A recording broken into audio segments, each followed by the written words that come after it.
Good evening, ladies and gentlemen, and welcome tonight to the coverage of the Full Throttle Sim Racing Victory Fuel Cup Series presented by Full Throttle Television. We're coming to you live from Talladega Superspeedway, Talladega, Alabama. My name's Brody Hanna. Beside me, the newest winner of FTSR so far is Tony Solari, winner of the truck race on Wednesday night. Tony, welcome to tonight's coverage, and man, welcome back to Talladega. I guess you're pretty familiar with this place by now. Well, you did finish second. You did help push me to the win there on my dad's birthday as well. So, yeah, I mean, we almost just need Joe in the booth with us now. I mean, because that was our 1-2-3 finish. We had a broadcaster 1-2-3 finish on Wednesday in the truck series. And, I love the plate tracks. And I love them for the fact that, a schluffle Mike like me could, possibly, actually steal a win. And, yeah, it was a good time out there. Like I say, they're fun. It's a chess game or a chess match. I don't know. What does Tony always say? The other Tony? Oh, yeah. You talking about it's a game of chess out there and he's playing checkers. And that's, but that's true. And it's, it is, there are certain rules that I follow when I'm out here and, you just want to be calm. You don't want to never push the pusher. As I always say, you get bit by that. You got to be respectful with guys you want to push around and, just kind of stay in line, figure out your strategy. Everything comes down to that last final restart or not even restart. I mean, a lot of times it is a restart, but if it stays green, which it potentially can, which it did Wednesday, you got to pay attention to that last pit stop. Get in, get out, get your pit, get with your team. And hopefully, you'll be in the front of this and you have a shot at it. All right, that's really our show, guys. I hope you enjoyed the broadcast. Good. No, I'm just kidding. I'm kidding. but yeah, I mean, but that's the gist of it, to be honest. And it's always been like that. It is. I'm looking forward to it tonight, man. It is a lot of fun. I enjoyed the super speedways. I know some people hate super speedways. I actually enjoy it because it takes a different skill set. I think that a lot of people hate them because it's so easy to get eliminated here. And we talked about how easy it is to be eliminated. Let's talk about our playoffs. I mean, our playoffs, this is one place you don't want to come and have to make up points in the playoffs. And if you look at our playoff grid, if I'm pulling it up right now, we got a new graphic. We'll show you playoff drivers. TJ Bartell comes in at the bottom of the list. Wayne Grossi, Brian Dublé, and Lane Allen are all looking, and TJ Bartell are looking at this as an opportunity to jump above that cut line. You see Daniel Simmons, Joshua Johnson, James Wallace are kind of at risk there, right on the bubble, and it's only 1 point between being in and being out right now. Yep, we got tight battles for second right now, and another bad night though for Nathan. I mean, is there enough time for somebody to maybe even possibly catch him? That's my question, because I mean, there was a slow advance on some of these guys in second right now, but still, I mean, second could be anybody, possibly third, fourth, fifth. I mean, everything's so tight back there. Well, right? I feel like that everybody's just fighting to get into the final four, and then from there it's just whoever does best at Phoenix. Honestly, in the playoffs, what you're talking about more is the actual points for C season. We'll throw those up as well. Nathan Biggert at the top of the list there. There's your top 20 in points so far. And you're right, it's kind of a battle for second at this point. 41 points back to Daniel Simmons, who's second in season points, but struggling in the playoffs. He could turn his season around here. He could run into trouble here. A lot of things could happen here tonight. Yep, and this is a place that, some guys circle as far as the dread track where you don't know. But again, it's one of those where I always play it safe, and you just want to try to, minimize, Doyle even said in the chat, minimize your mistakes, and that's true. And you also want to hopefully, people around you are minimizing the mistakes, and you don't get into anything. And this is a tough one for this next round.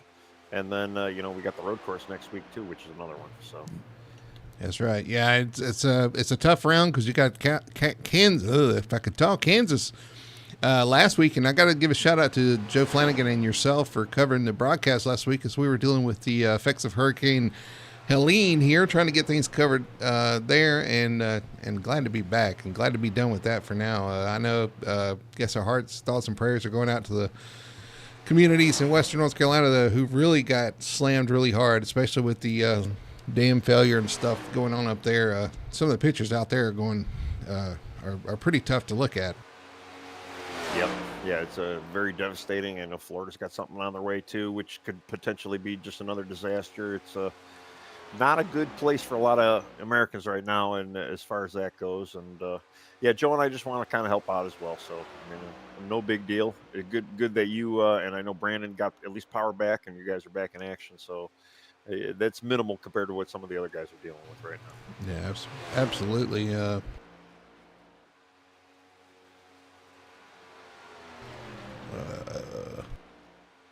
I'm looking on the board. We got 20 drivers tonight. So I don't know. What do you think the over/under are? We got our stage at 25. Do you think we might stay green? We stayed pretty green on Wednesday. We had a little snafu, but no caution was even called by Irons. Yeah, I mean, I put a little warning out for Rich to give to all the guys to keep it clean. Try to, because the last time we were here at Talladega, you remember, we had some issues. We had an early wreck that took out a lot of contenders, and it kind of affected the rest of the race. And so one of the keys to finishing well here is to just finish, to be there at the end. And so you got to take care of each other and put yourself in the right spot, and also avoid any carnage that may happen. And just be around at the end is kind of the way you're going to win this race. We're going to look at the race analysis here for Talladega Super Speedway. You see, it looks exactly like Daytona. The one difference here, though, Tony, the thing that they talked about on the broadcast yesterday, and one thing that always comes up is where the placement of the start-finish line here is the one unique thing here at Talladega. And it creates a longer run from turn forward to the finish line. And that's, I think, one reason why we see such great finishes here. Well, yes, it's one of those things where, too, if you're racing Daytona and you're thinking, man, if I just had like another 100 or 200 yards, I could have got him. Well, that's Talladega for you. Not to mention the other biggest difference between this and Daytona that a lot of people, we actually saw it immense yesterday, was the width of this track. They were going 4 wide for a long time yesterday, and that was, they were out there camping. And if I'm allowed to make a dad joke, things were very intense. Everybody gets that out there, but yeah, you're right. It was intense. Well, it was intense. It looked intense more than it was intense. A lot of guys talking about riding around half throttle. It was impressive to be 4 wide for that long, but they were saving fuel and everything too. Everybody has their own opinion, but looks like we're wrapping up qualifying here, getting ready to get to our starting lineup. But yeah, I want to give a quick shout out too to our sponsor last week.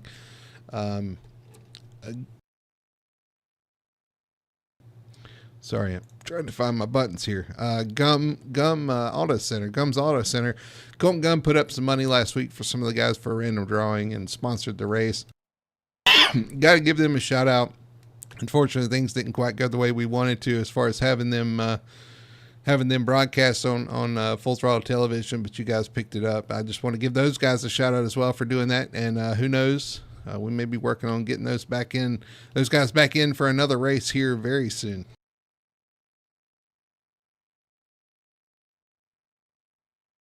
While we're giving shout outs, I want to go ahead and give a shout out to everybody in the broadcasts, in the chat.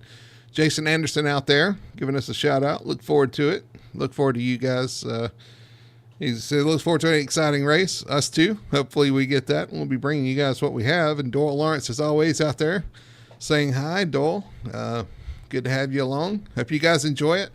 We're going to try to give you guys the best view possible, other than being behind the wheel, because we all know we enjoy being behind the wheel. So let's kick it off with our starting lineup. Starting on pole tonight in the 06, we were talking about him earlier. He starts where he needs to be at the end of this race. The 06 of Daniel Simmons is going to be your pole sitter. Starting second on the outside road is going to be the 20 of TJ Bartell. A couple of playoff guys there. The 48 of Jamie Knopf starts in third spot, teammate to the 06. And starting fourth is the 9 of Colby Meese. Starting fifth is going to be the 33 of Ben Tracy. To his outside is going to be the 7 of Wayne Grassi. Starting seventh, Sherwood Williford in the 5. Starting eighth is going to be the 42 of Kyle Milliken. Ninth place is going to be the 19 of Richie Coy in the Victory Fuel Machine. To his outside, last week's winner, the number 34, Brandon Fetterplace.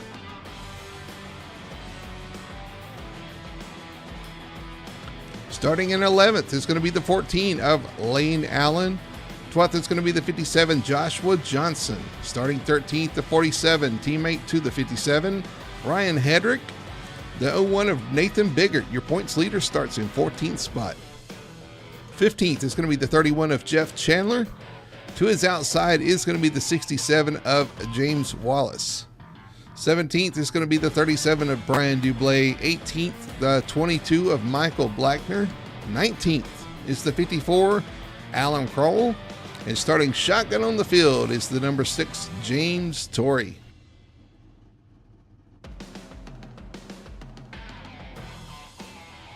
So there you have it, Tony. Do you have a favorite out there tonight? Somebody you're going to kind of keep your eyes on?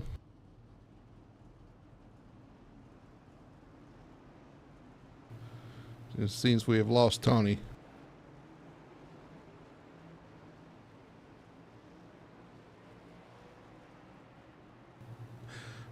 Hopefully we get him back. The guys are rolling off of the grid, getting ready. I'm going to do one pace lap here and get ready to go here at Talladega Superspeedway. The Talladega 250 here in the Victory Fuel Cup Series. Got to give a shout out to Victory Fuel. DrinkVictory.com is where you'll find them. Check them out. They've got some great stuff. It's 1 week off and I forget all this stuff, but it's a great electrolyte drink. The my favorite would be the Throttle Punch. I like the red, but they do have Lucky Lemon out there as well for your lemon lovers. And then you've got the Purple Potion, which is a grape flavored drink, and I've heard great things about it. I know Richie's tried it. Haven't got a chance to try it yet, but great stuff, great people to work with, a great product. Check them out at drinkvictory.com. Use code FTSR for 10% off your order.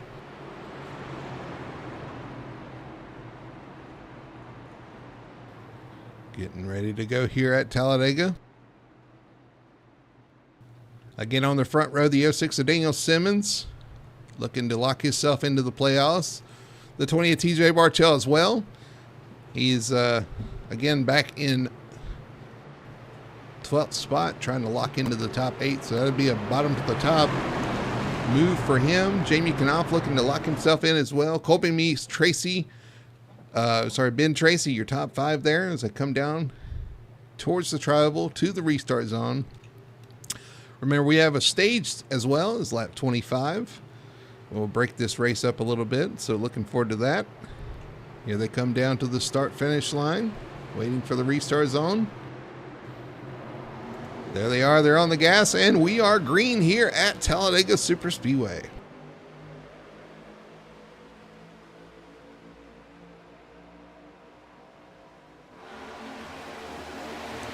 And off into turn 1, a good push by the 48 of Knopf on his teammate, the 06 of Simmons. They're going to jump to an early lead here. But here comes that outside line with the 20 of TJ Bartell and the 9 of Colby Meese, trying to bring it back even 2 by 2, a parade lap, if you will. And now the outside's going to have some steam as they head off into 3. The 9 tucked right up under the 20 of TJ Bartell. Oh, and he turns TJ. Lap 1 carnage. And it's all gone away for TJ Bartell, for the 9 of Colby Meese.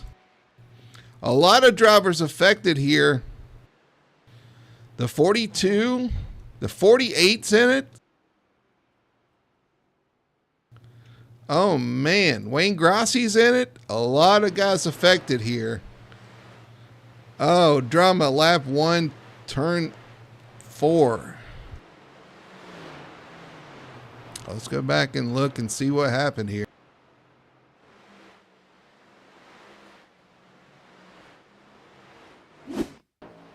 Just a bad bump, I believe, from the 9 of Colby Meese to the 20. Turns him sideways, turns the 48 up across the track.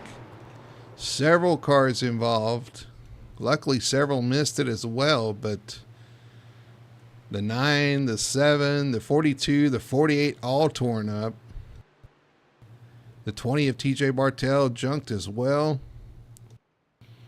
Man. Right on board with the 20 of TJ Bartell. Just gets turned down into the 48, and it's on from there.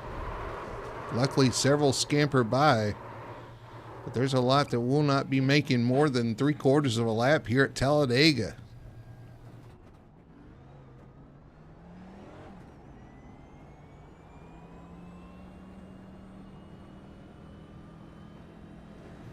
See if we can get another shot from the 42 of Milliken here. On board with 42 of Milliken, we're riding down into turn 4. Just turned down. I mean, that's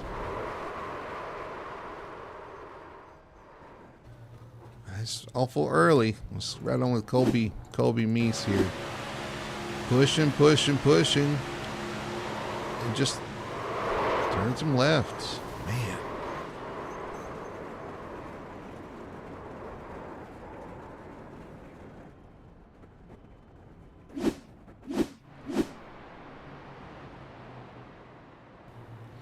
So you see Wayne Grassi on pit road, the 42, 34 is in it as well. Blackner's damaged heavily. A lot of guys affected by this. Some of them playoff drivers, and that's it's going to be a tough road to recovery here tonight here at Talladega. Not even a lap complete, and we've got some major carnage here in turn 4.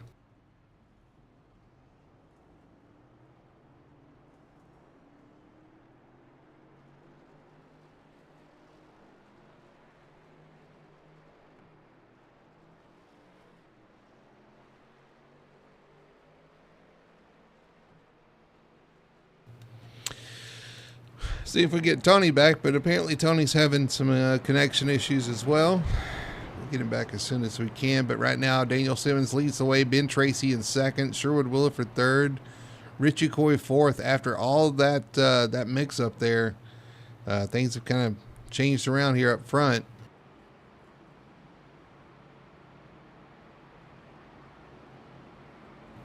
Let's see if we can talk to let's see if we can talk to Joshua Johnson right quick. Joshua Johnson, that's in the booth. You got a copy? Yeah, how you doing? Man, carnage lap 1, turn 4, man. What did you see out your front window? Do you have that moment where you're like, I'm not sure this is a wreck, but as soon as I saw TJ's passenger door number, I'm like, I should slow down and get low. It was a little surreal though, especially seeing it on turn. Well, I see you guys kind of turn left, and luckily a lot of you guys missed it, but I'm sure it's not something you were looking for on lap 1. No, I just got to high gear and was going to ride there for a while, and apparently they weren't wanting to do that up front. Jeez. All right. Well, good luck the rest of the race, man. I appreciate you talking to us. Thanks. Have a good one. There's the 57, Joshua Johnson. His point of view, he was able to turn down and actually miss that wreck, but man, a lot of people were not. Let's see if we can, the 22 of Blackner, let's see if we can see how much damage he's got. Got it fixed up pretty good there. TJ Bartell still in the pits. Jamie Knopf off the track. Colby Meese gone as well. I know Wayne Grassi had damage, so he's got it fixed up and rolling again. Kyle Milliken, we'll see if these guys can hang on to the draft. He's back here. The 34 also got damage. See if they can hang on, and maybe you get some more damage fixed on the next caution. Against racing to lap 25 for a stage break. So they will have one other chance in the race that they know of. But a lot of good cars taken out there on the first lap of this race.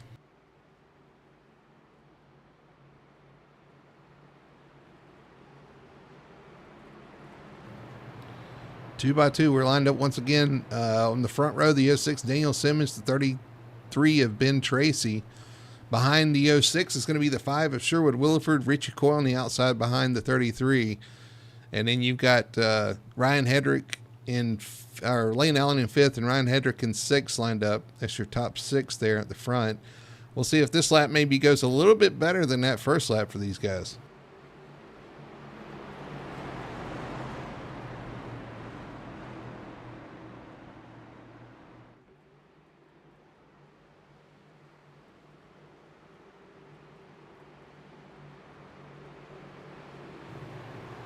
Doyle Lawrence saying don't push in the corner.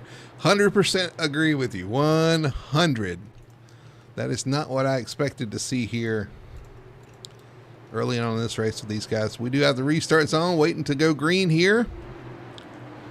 They fired off, and we're back racing here at Talladega Superspeedway, lap 4. I'm sorry, lap 5 now. It's a good jump by the 06 of Simmons, who's going to pull up in front of his teammate, 33 of Tracy. And now you've got the 19 of Richie Coy looking to the inside once those guys lined up. He's going to bring Nathan Biggert and Ryan Hedrick with him.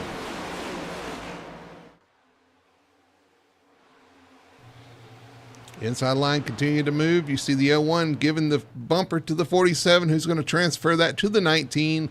Going into turn 3, Richie Coy is going to have a lead here, and these guys are going to be formed up.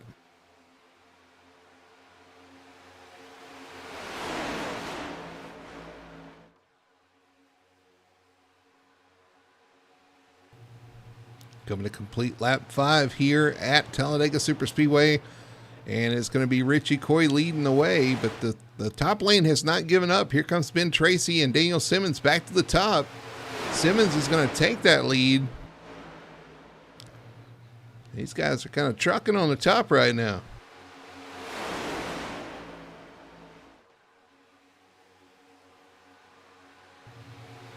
Boy, they have pulled out good. The 67, James Wallace up to 3rd.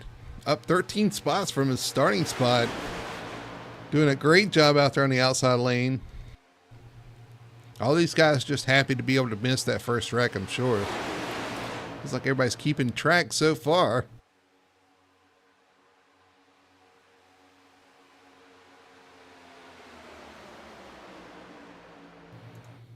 I say that Wayne Grassi is unable to keep up. Head into turn 1. That lap was led by the F6 of Daniel Simmons on the outside. Still 2x2 as they go through 1 and 2. No fuel saving here for these guys. They can all make it to the stage safely, so they're going all out here till we get to the stage. And no 4 wide. I don't think you're going to see 4 wide tonight. Hopefully. Hopefully for the sake of these guys, you don't see 4 wide. It's really hard to deal with net code you have to deal with here on iRacing. Still 2x2 up front. Going out and back. Now Richie Coy's going to surge out front. The 47 of Ryan Hedrick giving him the push.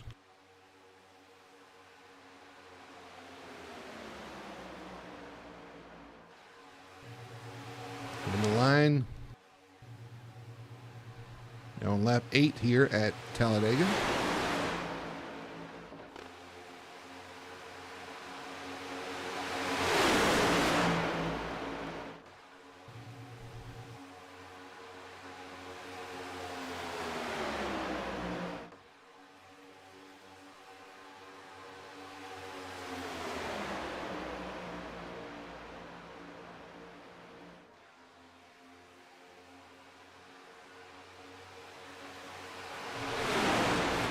Three, and 4 off 4. And Richie Coy is going to maintain the lead here, but here comes that outside lane with a little bit of push. You see the out and back here, and that's one thing you'll see here at Talladega. When you get behind the car on your inside or outside, you kind of get that pull from the side draft. It pulls you back even and maybe even ahead of the car in front of you. So there's a little bit of that back and forth that goes on up front. And if you can time it out just right, you can clear and go wherever you want. But it's really tough to get clear and get a good run enough to clear the guy and get out of that bubble. You see the front two, though, are getting pushes by the second in the line there. And now the 06 of Daniel Simmons is going to surge ahead.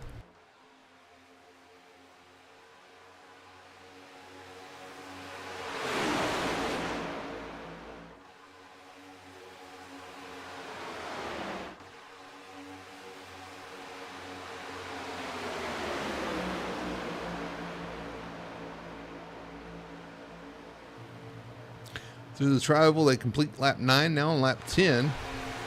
Again, stage lap 25 is what we're looking for. All neat and tidy right now so far.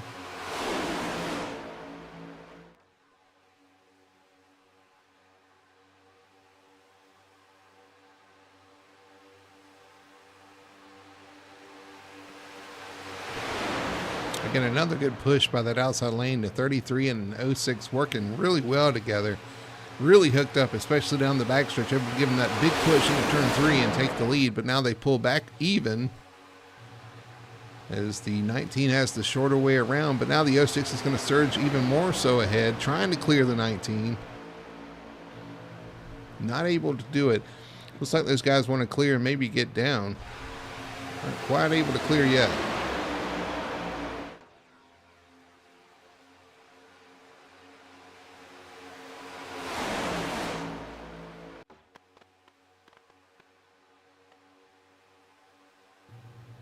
Down the backstretch, 2x2, plenty of space between the two lines.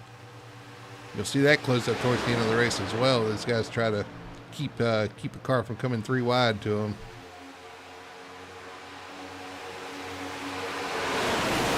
James Torrey's in the pits. Looks like he's decided he can't.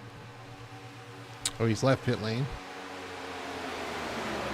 Unfortunately, Wayne Grossi, the only one that's kind of lost the draft here back by himself. Everybody else is in the pack. There's the 6 of Grossi, or sorry, the 6 of Torrey coming out of the pits. Here's the 31 of Jeff Chandler, tail end of the field there.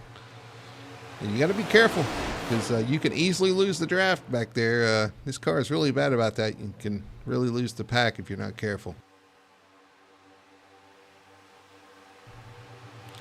We were watching that. The outside lane's starting to fall back a little bit. Falling back to about 6th spot. Top 4, now top 5. They're clear of that outside lane. We'll see if they can readjust.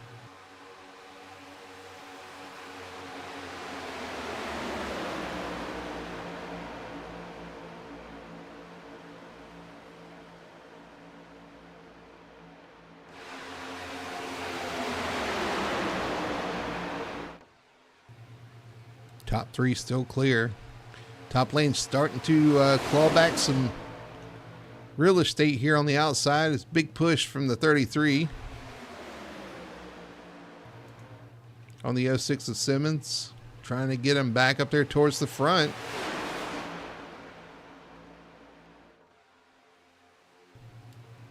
Lap 13 of 94. Remember, going to lap 25. About 12 laps to go here to the stage. And you'll start seeing some of these guys mix it up. Looks like the 47 is kind of fading high, maybe thinking about going to the top side. One of my favorite views here at Talladega Superspeedway is the view from the spotter stand all the way across the track. We'll watch these guys go through 1 and 2 down the backstretch. You watch the momentum shifts and the pushes and stuff. You see the 33 right on. Yeah, you see a little 3-car tandem. No, it's not a tandem, but a 3-car push there on the inside. The 33 pushing the 06 as much as he can. Lets off in the corner. And will reattach, or maybe. Although the 47's kind of lost a little bit of pace and is going to get around on the 19 now. And here comes that outside lane, roaring back to life and back to the front, the 06 of Daniel Simmons. Well, I'm back. The internet's spotty, but I'm back. There is Tawny. Tawny, you missed. I've been catching up on the phone, so I did see the early wreck, and yeah, that's kind of what you don't want to do. It's not how you want to start your race. I don't think you want to be pushing in the corner, but especially on lap 1. I mean, there shouldn't be a push at all. Well, it's going to have you back. Don't push the pusher. Yes. Well, we'll see how for long. I'm still just on stream because I'm waiting for iRacing to load. So yeah, it's going to take a little time here. That's 10-4. So yeah, so we got 19 of Coy out front. The 06 of Daniel Simmons leading that outside lane. They fell back to about 5th spot. Now they've roared back to the front here. Good pushing for the 33 of Ben Tracy as they come up to lap the 7 here of Wayne Grossi, who's had some. Oh, we see the top lane get a little out of shape there. The 33 kind of mispushed. I don't know if that's actually a word, but he kind of got off the back bumper and got a little squirrely there, and it's going to cost him a lot of positions here. Yeah, I'm still a little bit delayed, but the last thing I remember you asking me before everything went down with my cable company, You were asking me what team do I look good? Looks good. Well, considering half you the were going to teams say are the bad, 9. You were going to say the 9, weren't you? I knew wasn't you. actually going to say the 9. I was going to go with the Ben Tracy team because they were the ones that kind of pulled a pretty good upset last time we ran a plate track. They had really good pit strategy, and I'm thinking they might perform some of that sort of magic again. Well, the 33 and the 06 are looking pretty good on the high side. Unfortunately, their teammate, the 48, looks like I think he's done for the night. Yeah, he's already disconnected. You still got 2 guys out there. That's better than having no guys out there. Oh, absolutely.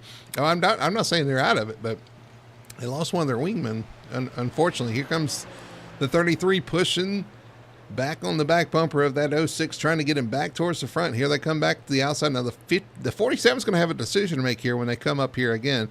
We're getting towards the stage, lap 17 going to lap 25. Is anybody going to want to jump up top and try to lead that outside lane? I could definitely see maybe, you might have a Nathan Biggert out there. I mean, even Ryan Hendrick. Ryan Hendrick, he doesn't run up front often, and he's up there right now giving Richie, being Richie's wingman, as so to speak, and he's doing everything he needs to do. But, yeah, if that lane's open and if he's got a little bit of a run on Richie, I mean, yeah, why not? I mean, I did it on Wednesday, so.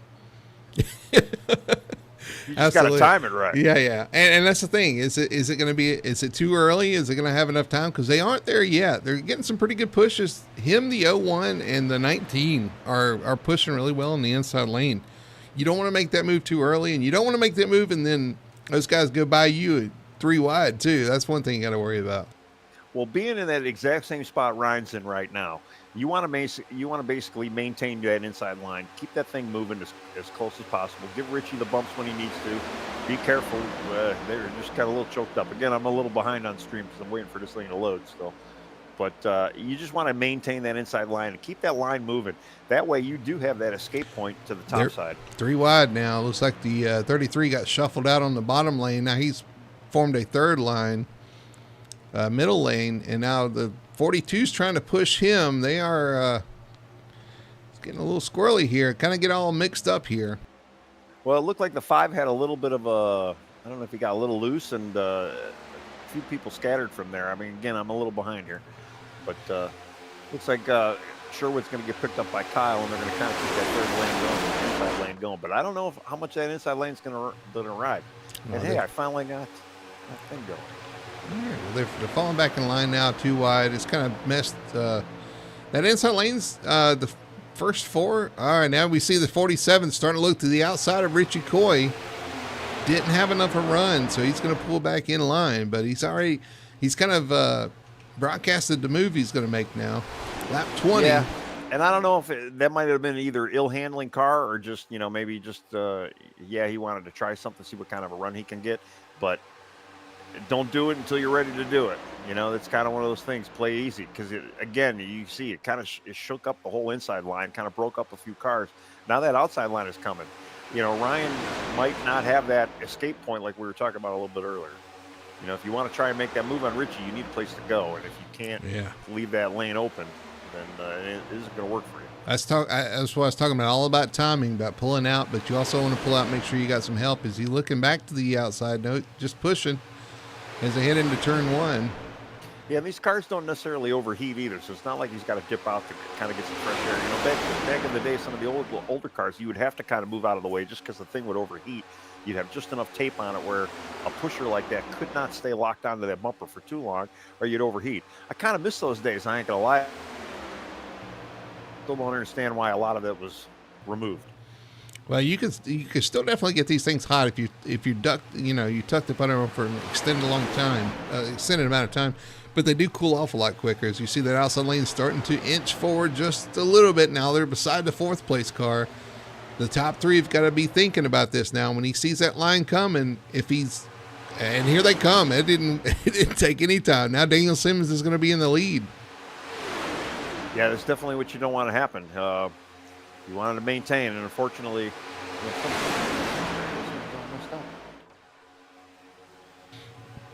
down the backstretch, lap 22.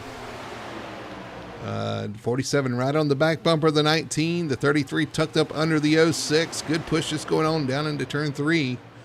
And that's, what is that? Is that Sherwood Williford on the outside lane in 3rd on the outside? Yeah, he's been he was the middle guy we were talking about a little while ago, and Sherwood's a good dude to have. He knows plate racing really well, and he's definitely a good guy to have pushing, and it'd be nice to see him get a win out of this too.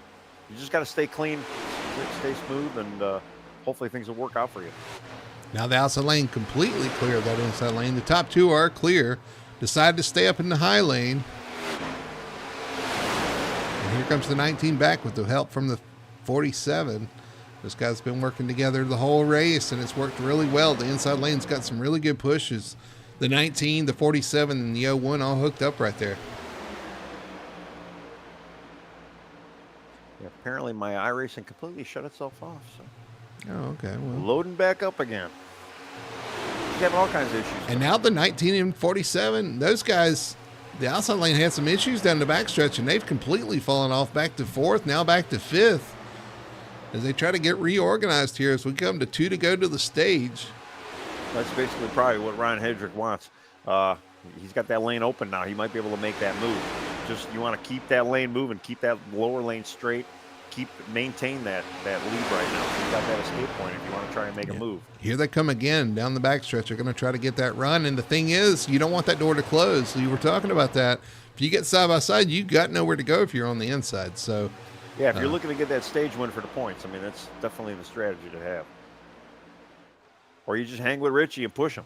Finishing he may be just second looking isn't for bad good points for the stage, and now he's going to look to the high side and back to the bottom. Now the 01 of Bickert's going to lead the outside lane. He pulls out as we come to the one to go to the stage. Now Bickert's going to take the lead out front. No, that's not Bickert. I'm sorry. That's the 14 of Lane Allen leading the outside lane, being pushed by the 06 of Daniel Simmons, the 33 of Ben Tracy. Yeah, he had a really good push. The 06 gave Lane a good push. Unfortunately, when they stalled, Ryan kind of locked on Richie, and he's giving Richie that bump now.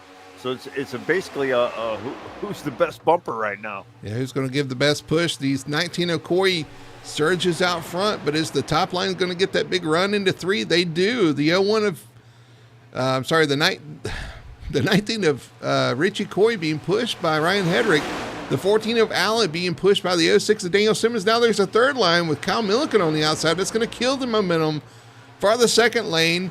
Coming to the line, it looks like it's going to be the 19 of Coy taking home the stage win here in the first stage or the only stage, I guess, at Talladega. Yep. Well, Ryan honestly did what he needed to do. Keep that lane going. Kind of, maybe I wonder if he helped out his teammate a little bit further behind within Josh, because I believe Josh finished 7th or 8th. I mean, even so, everybody in that lane, or even Brian Dublé as well.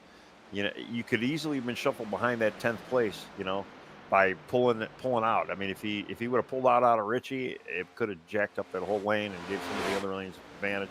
There's a whole lot of strategy involved and figuring out where your teammates are, and it does look like all the Boomerang guys are still in it, though. That's pretty good.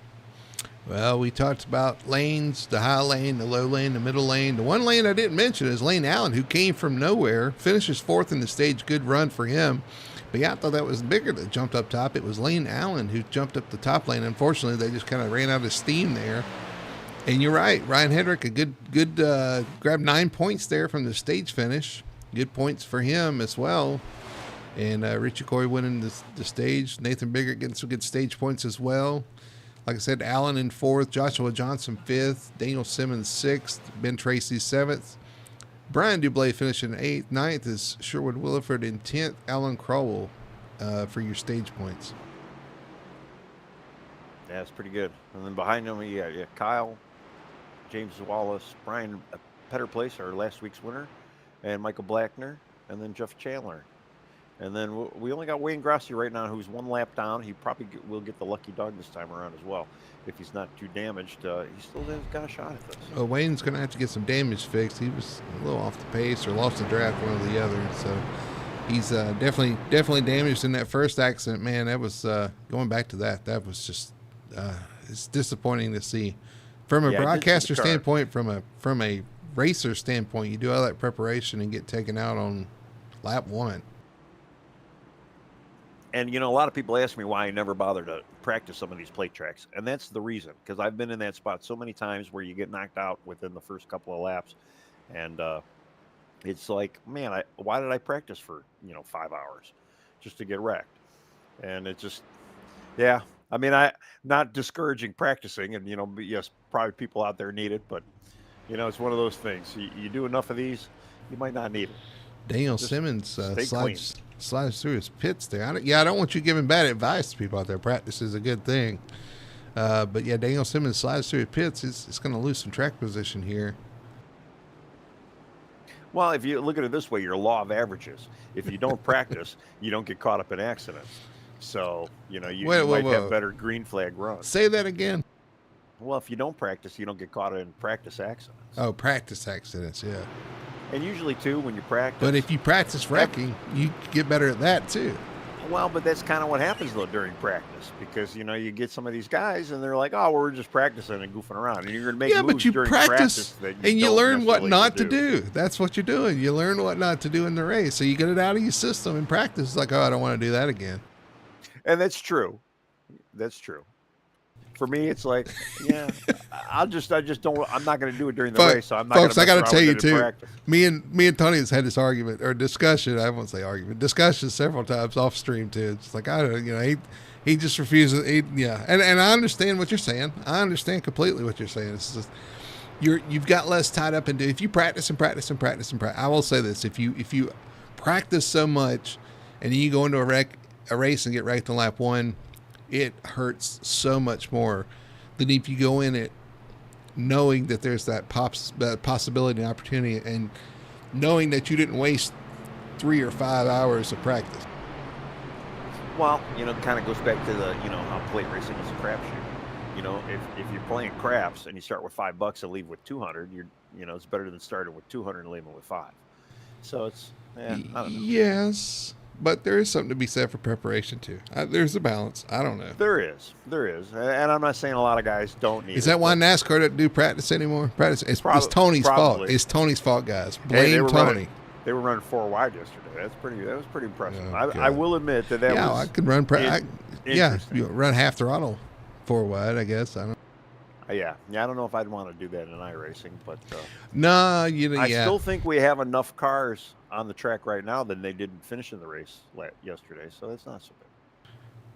Well, we're not to the end yet either, so we'll hold our breath here at Talladega. The Talladega 250 for the Full Throttle Sim Racing Victory Fuel Cup Series here, lap 29 of 94. Now the real race starts, Tony. You're going to have to make a pit stop from here forward. If we don't get a caution, it's going to be a green flag stop, and that is where the race is going to be won or lost. Yeah, because I'm trying to figure out the math here. Richie did say to me earlier that they can get about 32 to maybe 35 laps per gallon. So there is going to be a pit cycle, but it's going to be a very short window, and that's when you're going to see groups of cars going in at the same time. So this is the chill point of the race. This is where you just want to maintain and plan your strategy for pitting. A lot of these guys are just going to take fuel, no tires, and they're going to get in, get out, get lined up, and then hopefully they got where they need to be for the rest of this run. But this is the chill point, so we shouldn't see too much drama here. At least we hope not. I got a comment in the chat from Colby. Says he hates the sway of this car. I don't know if I should say this, but I got a feeling there's about 4 or 5 guys out there that got taken out in that wreck. Let's say the sway probably is less of an effect than pushing the car in the corner on lap 1. Just saying.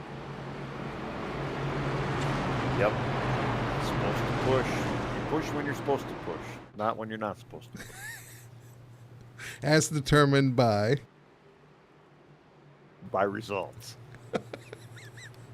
All right, we're coming to the green here. Lap 29, going to be lap 30 here when we get back green. Remember, we have the restart zone here too, Tony, so he's going to fire off when he wants to fire off. Let's see what Richie does here in the restart zone. Well, he goes late in the box, but he gets that jump. It kind of caught Lane sleeping a little bit, so it's always not a good thing, though, at a plate track. You don't want to get out too far because they're going to wind you up like a centipede or an inchworm or however they do that. Wind you up like a fishing rod. That'd be Lane's There you turn. go. Yeah. Yeah, and Lane did finally catch him, and now Lane's just going to have to beat on his bumper for the next 30-something laps. All right, we got him rolling now, and you're right, because actually in the truck race I was leading after the stage, and I had the big jump too, and I'm like, I don't, because you're watching your mirrors, like I know they're coming back to me. I hope they're not just going to blow by me when they get here.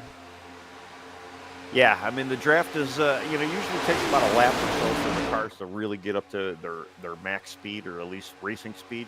So it does. You definitely don't want to get too much of an advantage, because they will once that draft kicks in and once the lane starts moving. Yeah, they will catch you quickly, and then that's where you lose that front spot.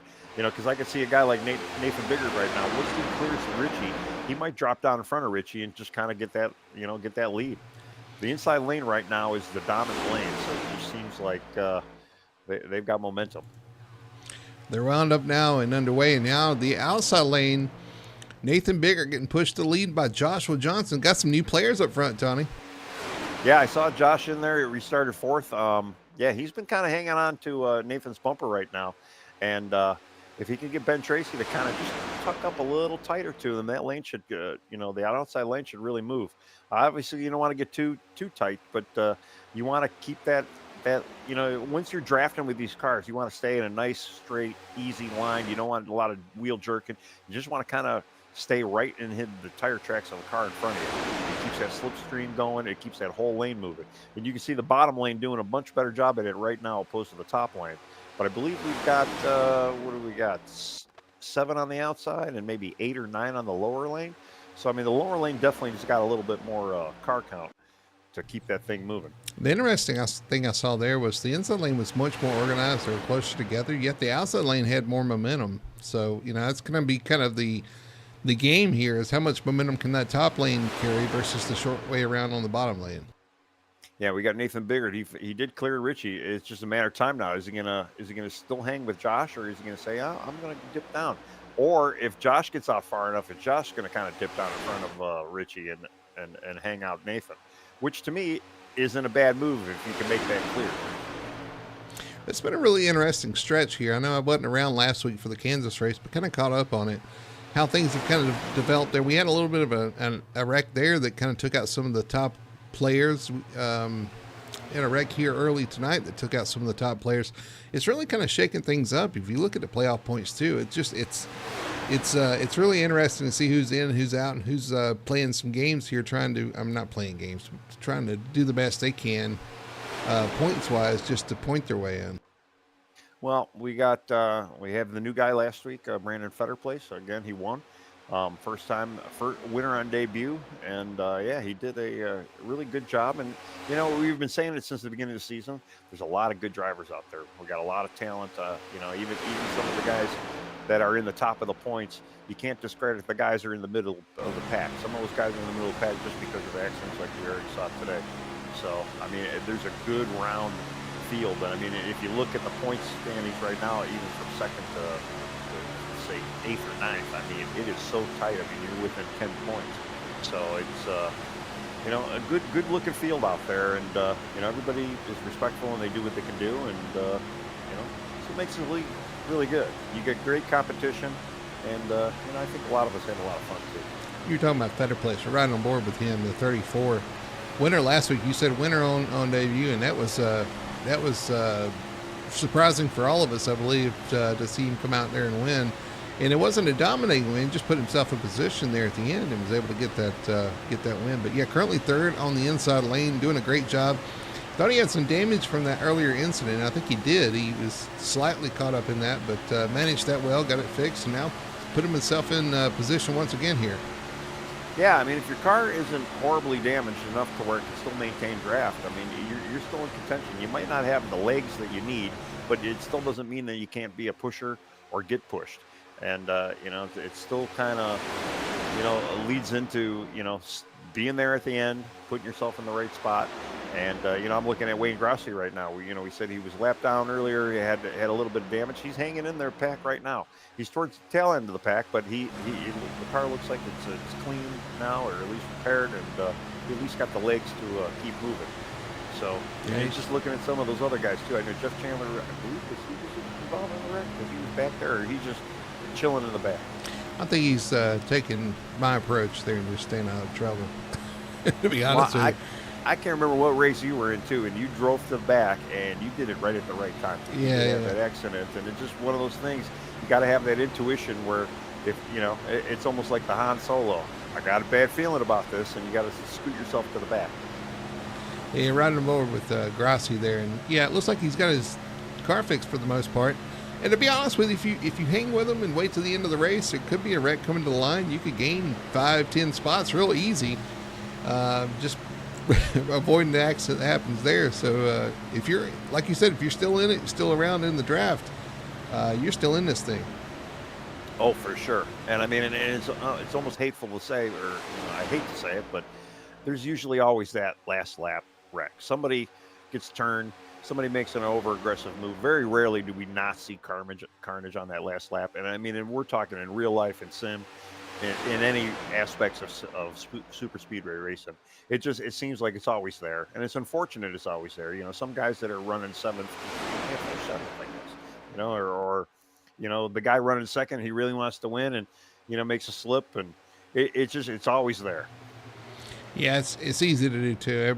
You're pushing hard the whole race, and you try to push that little extra at the end of the race, and sometimes it's just enough to get the car in front of you sideways or out of shape, and then next thing you know, there's sideways.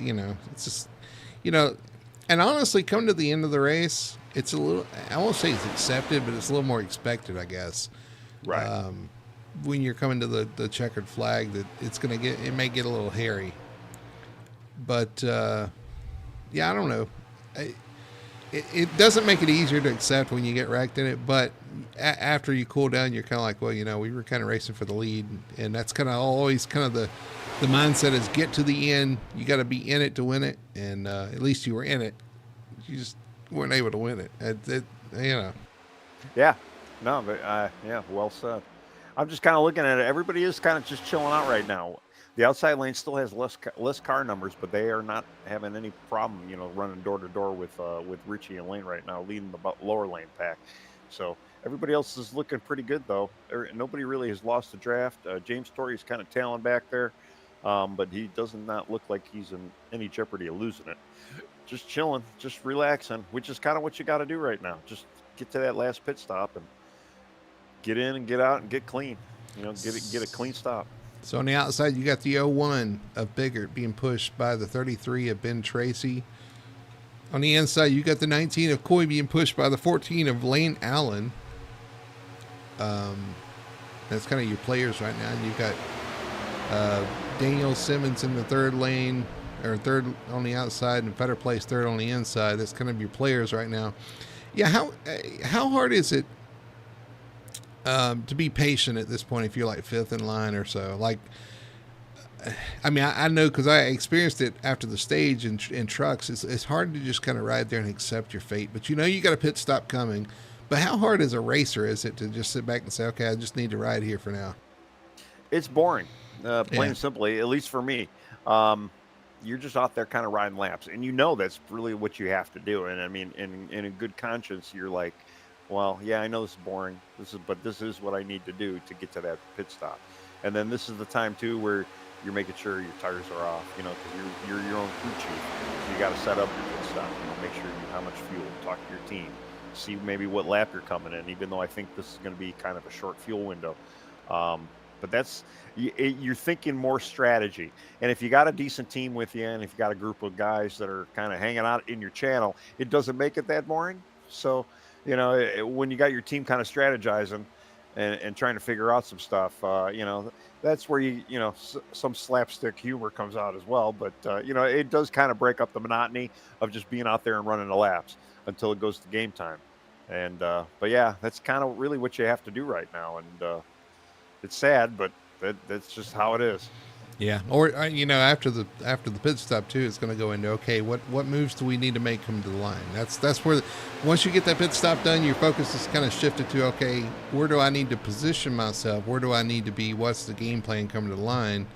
And that's where you start thinking about that. I know we talked and planned about that for about it seemed like 10, 15 laps trying to, okay, this is what we want to happen. Now whether you're able to execute that, that's a whole nother story. But what you would like to happen, you kind of lay out and say, okay, we need to do this, this, and this, especially if you are around teammates. And that's one thing looking up front.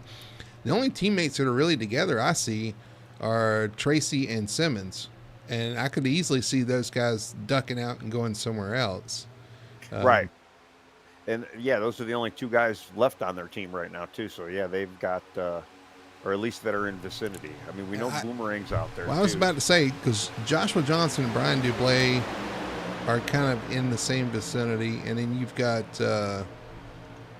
who else out there?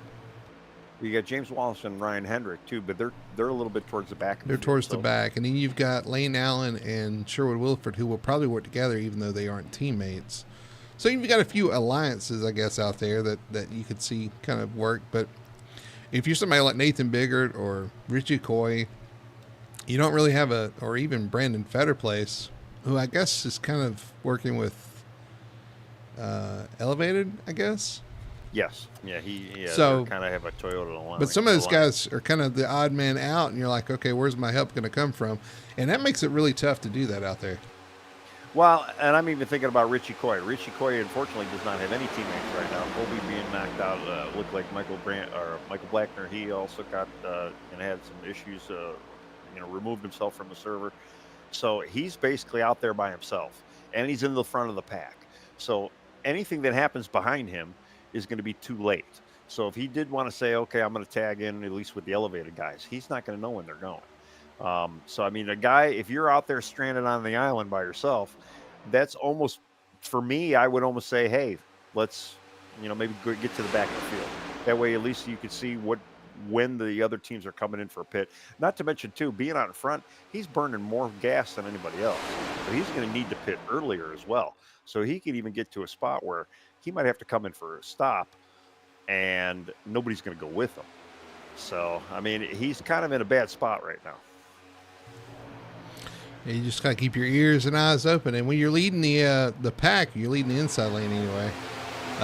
It's hard to. I mean, by the time you see it, it's too late. So you have to do that extra lap. So it is kind of a precarious situation right now. Though Nathan Biggert's going to take the lead on the outside. Ben Tracy pushing him.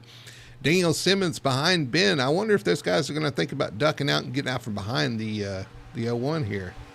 Well, I can tell you, if I were, we were just talking about Richie. I would almost kind of slow down that inside lane.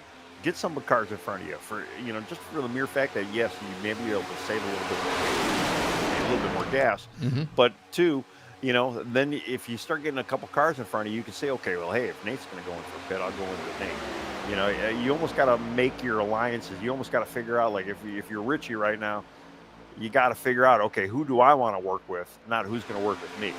And you got to kind of position yourself and set yourself up to at least maybe follow them in when that happens. Yep, we'll see what happens here. Lap 46. Be the tag along. 96.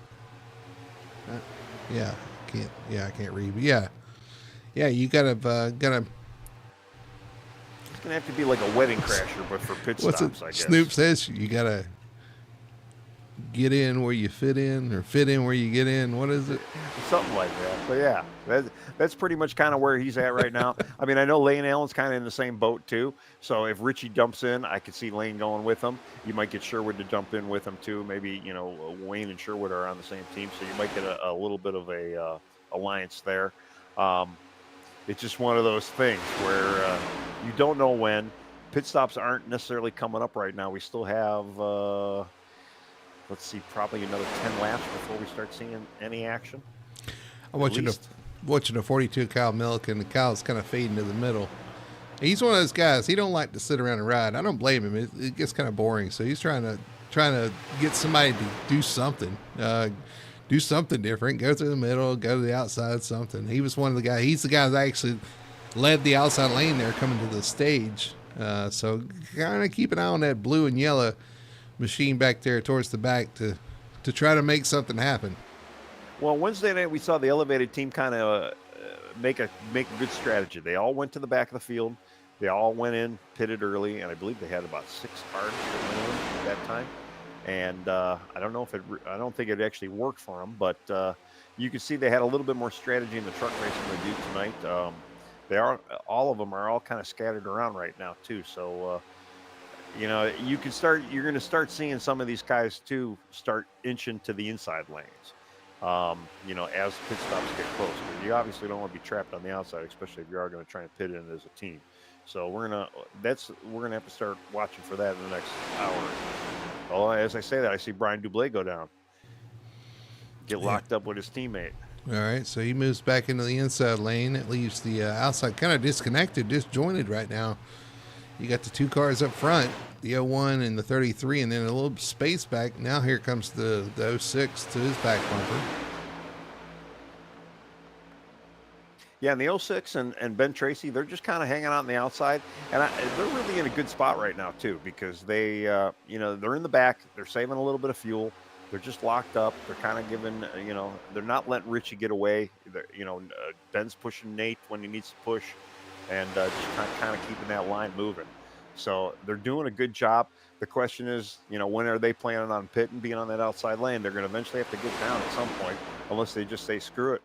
Let the inside lane go in for a stop first. We'll come in right after. Next lap, yeah. Yep. That might be what you have to do if you're stuck on the outside there. Now, big push by the 33 on the 01. And this could be it, where you can see some of these guys come down. I can almost tell you. Let's see, there you go. There they go. I knew it. Yep. I was almost waiting to see Kyle jump down as well, but he's going to stick with Nate and give Nate a push here. There's only 3 cars on the outside. You got the 01 and the 42s. You see things kind of get shaken up back there behind them. Yeah. Well, them two coming down really kind of choked up the lane of Richie. There goes Kyle Milliken. Kyle, like you said, he was getting bored out there. He wanted to make some moves, and The 01 comes down for the side draft, slows the 42 down, gets everybody checked up. A little bit of a scatter there in the back. But we keep going here. See, now for Kyle, that's not a bad move for Kyle, because Kyle's leading the run now. He's got teammates with him, and so he's in an okay spot for that. Who teammates are you talking about? He's got Alan Crawlin and Brandon Fetterplace. So he's got the teammates he can lean on when they are ready for pits. Oh, back in the back. I see. Yeah, I'm saying him being out in front like that, it isn't bad. And honestly, it's not a bad move for Richie though too. Richie's probably, in a way, if I was Richie, I'd be kind of happy that the guys got in front of me. Yeah. Allow me to save that gas now, and then I can see. If he wanted to go in with the Ben Tracy team, that would probably be a decent move on his part. The 01 and the 42, is that the 01 out there with him? Oh, that's Fetterplace out there with Nathan Biggert. Yeah, that outside lane got shuffled up quite a bit, and with only 3 guys out there, and we talked about Wayne being able to hold his line, or hold his line and hold the draft, and being able to kind of keep up with the car damage. He's not doing too bad being out there kind of by himself. I mean, he needs a little side draft going on so he could catch up to Brandon, but the car doesn't look too bad. Good shape so far for the 42. Gets out front. Thought he had some damage from that wreck, but looks plenty fast enough to lead this pack around on the inside. The outside lane kind of fell apart. Lap 52 of 96. Sorry, 94. Yeah, so we're looking at probably about another 9 to 10 laps. We're going to see some green flag pit stops if everything stays green, which I would imagine they would. And I think the Boomerang team they just got a gift because actually I'm all wrong. It's Fetterplace locked up with the 31 of Jeff Chandler on the outside, 31-34. Jeff Chandler looking for the lead here on the outside of the 42 of Kyle Milliken. New players up front. You got Fetterplace pushing Chandler, and you got Simmons pushing Tracy. Tracy pushing Kyle Milliken. Yeah, I think Brandon probably wants to get out in front to see if he can get in front of his teammate Kyle. But I don't know. I think if Jeff gets that clear, he's gonna take that inside line. So I'm looking a little bit further back. We got Boomerang there lined up in 1, 2, 3, 4. As predicted by Tony Solari, Fetterplace to the lead on the inside lane. in front of Kyle Milliken. We'll see what kind of a pushing ability Kyle's got. Now, Kyle's probably not going to get out of line, too. I mean, this is really where you want to be, especially with pit stops coming up. Chandler getting a push from the 5 of Williford on the outside. Nathan Biggert third in line on the outside. A lot of shuffling going on right now here as we head towards pit stops.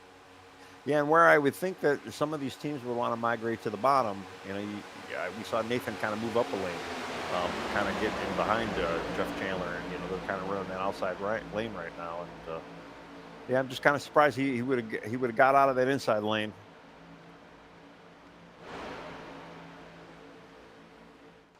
But I don't know. I mean, we got Boomerang lined up towards the back. I'm going to see. I see those 4 cars diving in kind of early, possibly, and then maybe I could see possibly even Wayne going with. And if you could get in and out quickly and efficiently and get lined up and get organized, it's pretty much in the bag for you. Snaking down the backstretch into turn 3, through 3 and 4. Just watching these guys. Everybody's going to go one more circuit around at least. Again, working lap 55 of 94 here. The Full Throttle Sim Racing Victory Fuel Cup Series here on Full Throttle TV. Talladega 250 underway.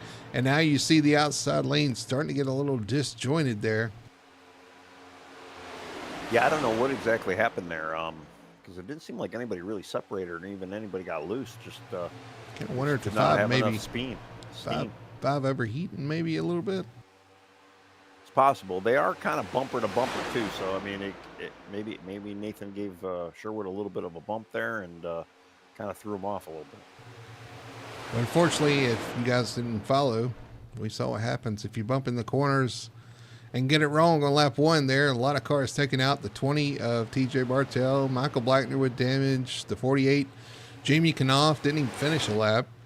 You get the 9 of Colby Meese. He's the one that gave the bumper to the 20 there and got him all out of shape.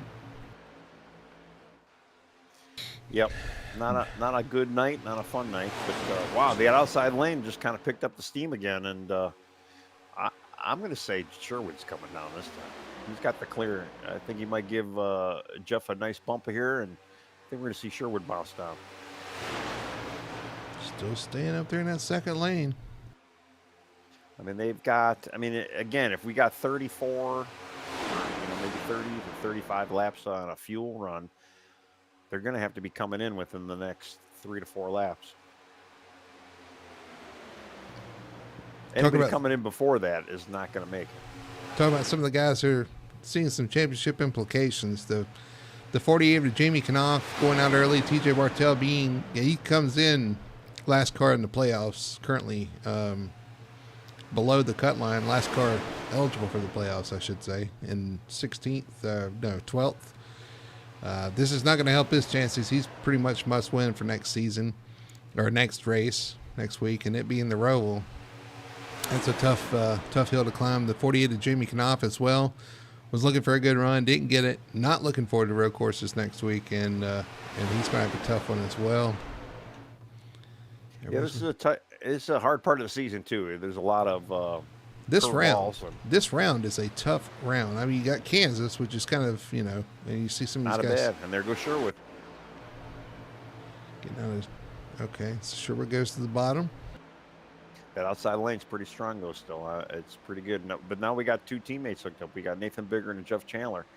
I can see Nathan giving Jeff a push and then now leading this line. It's not going to do very well for Alan Crawwell unless Crawwell kind of dives down now, too, because he's got an opening. He's clear, and now the fourth car is almost clear. It is clear. Whoa. That was that Lane Allen. So everybody clears to the bottom. Line. With Jeff Chandler leading the pack right now. Nathan Biggert right behind him, and then, Lane Allen. Alan Quarro, and then Lane Allen. Everybody knows the tell. Pit stops are coming. Pit stops are imminent. But yeah, just to follow up the 48, Knopf, not looking forward to the road courses. He's going to come in pretty much having to win as well. Tough break for those two, especially since both those guys were in the top 3 or 4 in qualifying. They were up front. You think, okay, I'm kind of safe. I'm up front. And lap 1, that's a tough one, man. That's a tough pill to swallow. Yep, it sure is. And I mean, we've seen it happen in real life. We see it happen in sim quite often. And yeah, it's not a fun night, especially too when it's playoffs and there's a lot of points more on the line now than they've ever been. And yeah, not a good thing, not a good night. Every time they come up forward, you feel the intensity ratchet up more and more. Like you don't want to screw this up. This pit stop is so important. You don't want to screw it up. You want to make sure you got your tires off if you're not taking tires. You got your fuel set to auto fuel or whatever you want to set it to. It's just ratcheted up now. It's all comes down to getting on this. How many times we've seen mistakes coming to pit road? Well, too, you're in your chat with your teammates and you're like, okay, I'm going to go the high line. You're going to go in the middle. You're going to go in the low line. And then, the last car's like, I'm going to go wherever you guys aren't. And, it just, getting into the pit stops, getting slowed down enough and not hit anybody. And then making sure you don't speed.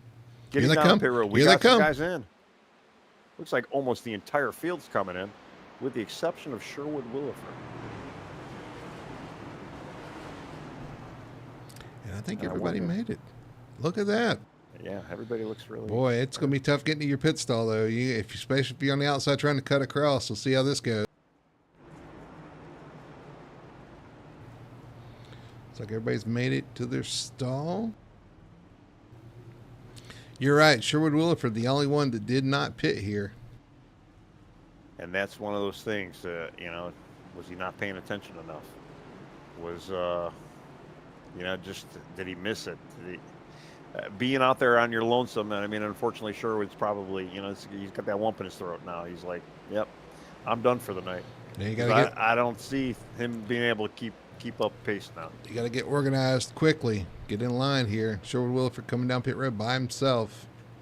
Hey, at least this is safe. Nobody you're battling here. We'll see how he merges. And we'll see how this group here gets in line and gets together and see who kind of sticks together here and who's able to. Well, looks like Lane Allen did kind of grab a spot from Jeff Chandler. Jeff Chandler actually lost 2 spots because Nathan Biggert even actually was able to get out of the pits quicker than Jeff. Biggert actually beat him to the pits too.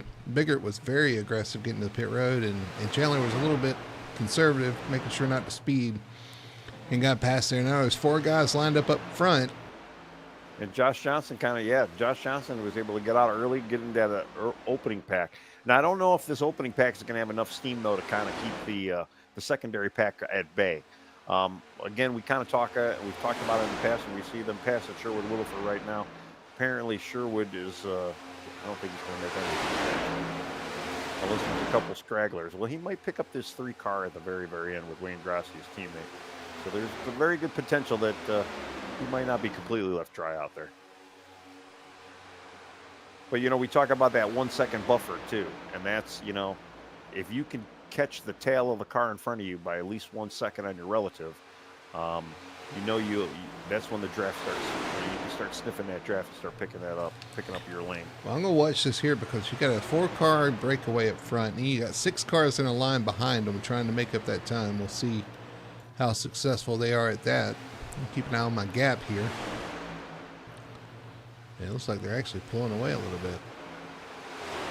Yeah, they're. I'm showing them about 1.1. I mean, they're right there. But if that back lane does not get organized and does not start maybe pushing that lead car, that second pack soon enough, they do not want that 4-car breakaway to break away any further. They are organized, and they're doing a pretty good job, and they eat away a little bit at the end of the backstretch. So they are starting to make a little bit of time up. Sherwood did eventually catch that pack in the back, so they got a pack of 4 back there. Now, they do have enough time, if they can get organized, if they got the speed there, to possibly even catch some of these guys too. But they really got to work together right now, and they got to get organized, and they got to just kind of stay on that line. No monkey business back there. They just got to hammer down. They might actually have a shot at catching this. Because these lead pack, eventually, once the second pack catches the first pack, there's going to be some 2-wide action happening. You got Dublé, Wallace, Grossi, and Williford back there. We know Williford. I mean, no. They're having some issues pushing back there, and you know Grassi's got a little bit of damage, so this could be a tall order for those guys. Yeah, and that second pack, they still haven't sniffed into that 1 second range back. They're close, but they're right there at it. Yeah. Well, it looks like Josh Johnson and Jeff Chandler had a little bit of a wiggle on the front 2 cars of Lane Allen and Nathan Biggert. That did slow down that 4-car pack a little bit. And yeah, that second pack now is in striking range. Now they got the draft. They're going to start closing up. And if you guys are watching this on screen, watch that second 6-car pack. Watch how quickly they catch the 4 cars. Yeah, now it's 7/10, so it's coming down pretty quick now. They've got that draft. They're going to be able to pull right up. Now, the question is, are they going to stay organized enough to be able to mount a charge to the outside when they get there? Because sometimes it'll pull that front car off the second car like you're seeing right there, and that's really hard to manage. You got to keep your run, but also you don't want to lose contact with the second car back there behind you. Well, I know our third pack is hoping that when that second pack catches the first pack, and I know there's a lot of packs, so stick with me. But they're hoping that those packs go too wide, and that might be the only way for that 4-car pack in the very, very back to just make that run and try to catch that second pack or the first pack. Right, I'm confused now. How many pack? 8 pack? 6 pack? You know, I'm up to 2 packs a day. Oh, okay. Well, we got 3 here, so. Now you see the who's that ducking to the outside? Is that Cromwell looking to the outside? No, Simmons. Simmons and the 33 of Tracy looking to the outside. So we're back to racing here as Tracy's going to try to push teammate Simmons back towards the front. And then you see Richie Coy going to the outside with these guys. Yeah, well. Now the 57's going to jump up top. Joshua Johnson's going to try to lead that lane. Well, Josh doesn't really have many teammates now anymore. They're all in that backpack. So he's kind of like, you know what? I got to make some moves out here. And it's not a bad idea to get that outside line rolling. Good news, Tony. We're back into your realm. We got 2 packs now. We are. We're in the 2-pack realm right now, which is good. But yeah, so we got the 2 packs running now, and I'm trying to see what kind of times we're running here. The last lap, Nathan Biggert was running a 49.70, and just for we're looking at, I'm going all the way back in the Sherwood pack, the 4-pack, and he's running a 49.90. So that backpack is just getting walked right now. They need to link up, and I know maybe some of those cars actually have a little bit of damage or whatnot, but they need to. Wayne needs to do as much pushing on James Long as possible. We got a new leader. 57 Joshua Johnson to the lead with a push from the 06 of Daniel Simmons, and 33 of Ben Tracy takes the lead at the line. So that's a lap led. That's good for his points battle, and he is leading that top lane. Well, now the question is, what does Josh want to do? Does he want to try and dip into that inside lane if he gets clear, or does he want to just kind of hang out in that outside lane with the other guys? Well, he's made it real easy for a spotter too. I just want to mention this because those pink wheels, you can't miss them. Yeah, I noticed those pink wheels. Yeah, I mean, it is October, Breast Cancer Awareness Month, so I'm always aware of breast.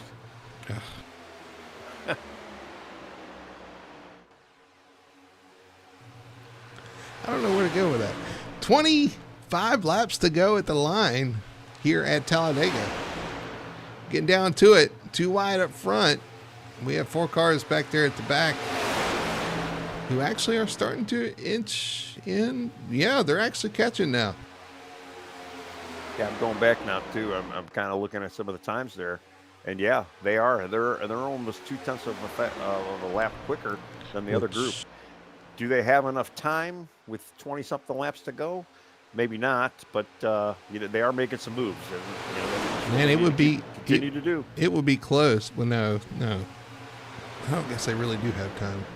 25 laps, 0.2 a lap would be 5 seconds in 25 laps. Guess what we have left? 25 laps. Guess how far back they are? About 5 seconds. Yeah, I mean, to say we haven't, and we have seen that before. I believe we have. So I mean, there is a very good potential that this could happen. They just need to continue to do what they're doing, and if anything, pray some of this lead group here can bumble up a little bit, slow themselves down. And pull a Denny Hamlin back there and hope they wreck. Well, right now too, I'm looking at it. They have slowed down the backpack a little bit. It's kind of reversed. Yeah, that's gonna be. It really just depends on how organized the front pack is compared to the backpack. And I mean that inside line right now is just it's holding strong, and really they're doing everything they need to be doing right now. Just kind of keep in line, stay straight, push when you need to push. And just keep that lane rolling. So up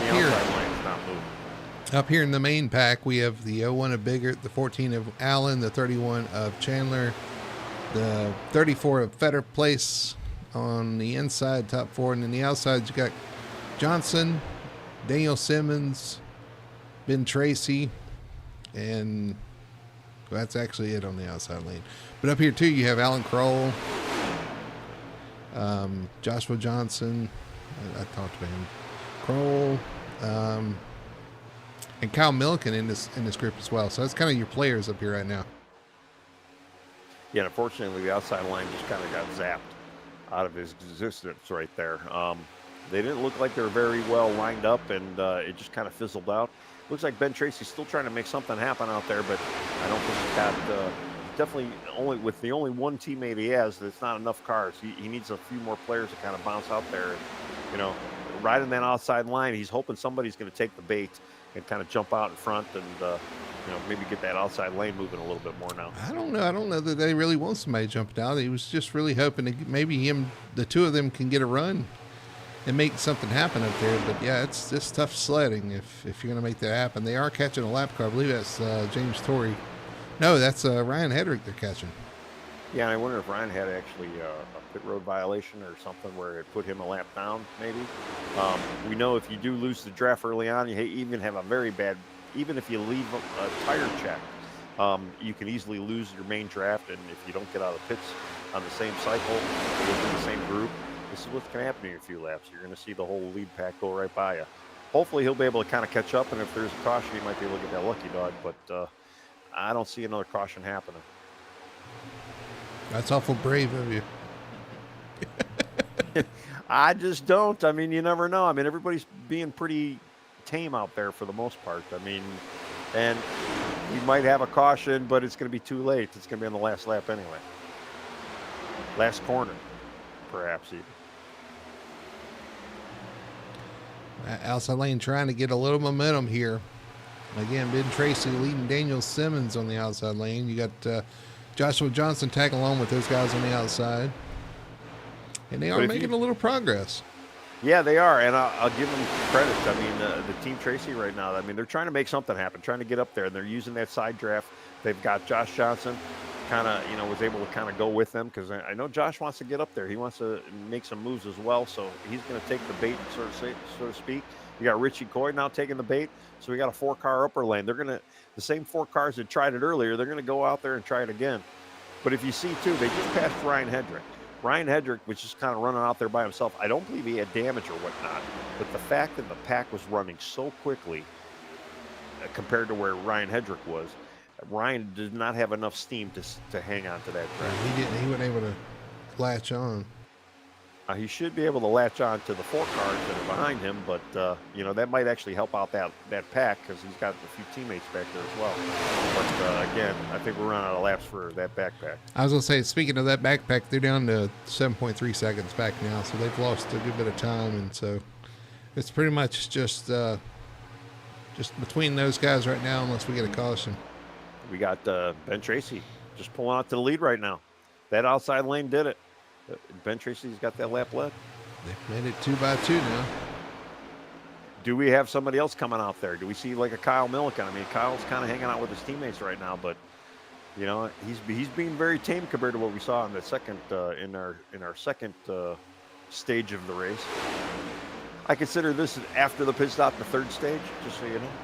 Oh, so there's the first stage, the second stage is the run to the pit stop, and the 3rd stage is after the pit stop. As you see the inside lane, you know who they left out to dry there? The 19 of Richie Coy. The 57, the 33, and the 06 were able to get to the bottom in front of the 01 and now it's back to single file for now. That's always the fear when you're in the tail end of that outside Oh yeah. lane. Well, you kind of expect it to. You know, these guys, if they clear, they're going to try to get in front of the guys in the bottom. So usually, yes. And I mean, and we're looking right now. We got Ben Tracy. We got Team Tracy basically 1 and 2. Josh Johnson third. Nathan Bigger fourth. Lane Allen still holding in right behind Nathan fifth. This is not how they're going to finish too. This is going to get mixed up once more. Yeah, I'm sure. These guys are not happy where they're running. Well, I mean, I guess Ben may be, and maybe Daniel, but everybody else is going to be wanting more. And these are the guys too. Last time we were at Daytona, they pulled kind of an upset with their team. They kind of came out, dominated, and it worked out really good for them. They got decent strategy now. They got really fast cars apparently, and they made that outside line work, which was not an easy feat. So I mean, good, kudos to them right now getting out there. Let's see how much longer they can hold it. They got 17 more to go.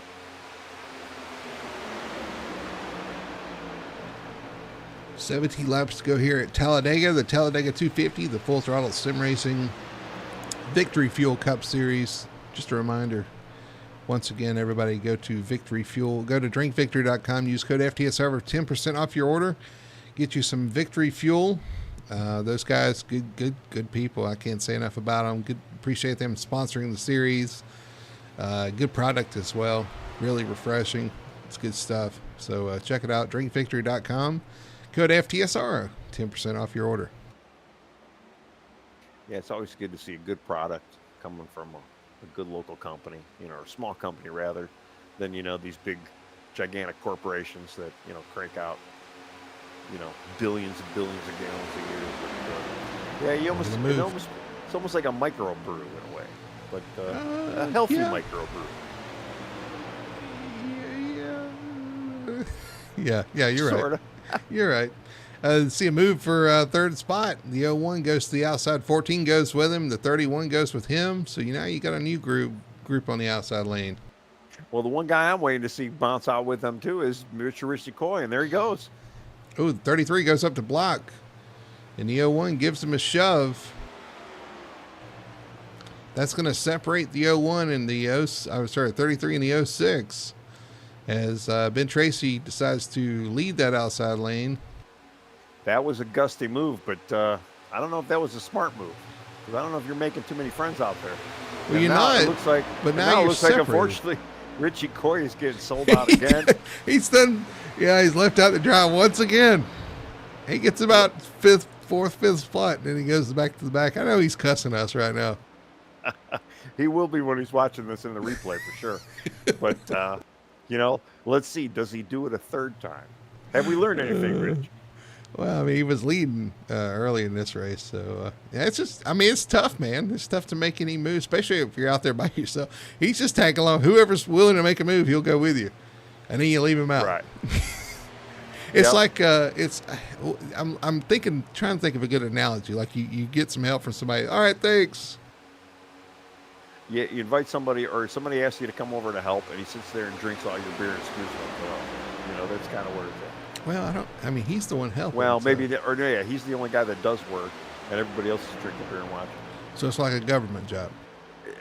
Probably, yeah. Yeah. I don't know. I've never had a government job. Well, no. I'm saying you always see the guys out there working on your roads, and there's one guy in the hole digging, and everybody else is standing around. We're standing there working. Yes, that's Richie Coy. He's the guy in the hole digging right now. In more ways than one. He's digging himself a hole. I feel like we're digging ourselves a hole trying to come up with an analogy, so we'll get back to the race. I mean, the only thing good in Richie's spot right now is he's not going to lose any more points on that lead. True. Yeah, you got nowhere to go but up, Unless you lose the draft. You could be in worse shape, but I don't know. I don't see it ending like this though. I mean, they're very tame right now with a 13 to go. Somebody's going to make that outside line. Although I've been in races too where nobody wants to dip out. It's one of those things we said earlier. Some guys just can't finish seventh, and then there's the guys that are like, yeah, I'm fine finishing seventh, and then they don't want to make the move either because they don't want to be the Richie Coy and get strung out and then drop to the. They'd rather finish seventh than finish 10th. And, that's kind of where you're at. If you're in that 5th, 6th, 7th spot right now, what do you do?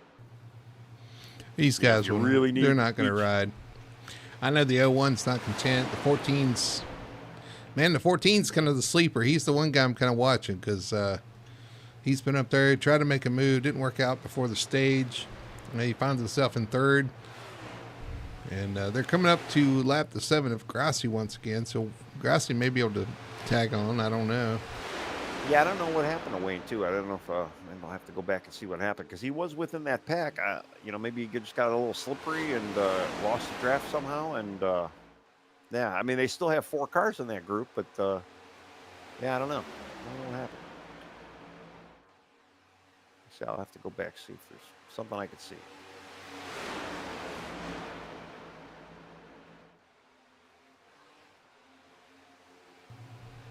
Still in line through 3 and 4. Coming to 10 to go here at the line. Getting down to it. These guys are going to start, planning out their moves here. The top 10 cars here all in the same pack together. Going to be looking to try to make a move. Well, I went back to go look at Wayne. He was leading that second pack, got on a line, let somebody else lead the pack, and lost the draft. Probably damage. I know he was struggling with damage earlier on, so probably had damage, and probably want to keep up here as well. Just look at this pack. You got Ben Tracy leading the pack right now. Nathan Biggert second. Lane Allen third. You got Chandler, Simmons, Johnson, Fetter Place, Crowell, Milliken, and Coy all in this pack of 10 here. And we'll see who makes the move that wins the race here at Talladega. I know Tracy's going for his first win. He's going to try hard. He's going to lay everything out on the line because he's trying to get that first win. Well, he's got Nathan pushing him, but that's not always a good thing. Because Nathan really is going to decide his face. That second car's got a lot of power. But you did see he was willing to throw the block too, though. It's true. So yeah. Ben probably didn't make too many friends earlier doing that either. So you're not going. I don't think we're going to see Nathan push him to a win, is what I'm saying. And I mean, even so, if Nathan gets out of line, I mean, we might see Lane Allen, quiet Lane, just kind of chilling out back there in 3rd right now, and he might go with him. Jeff Chandler's going to definitely go with wherever Nate goes, but the spoiler there could be, Lane Allen. Yeah, where does Lane go? You got Chevy, Ford, Chevy.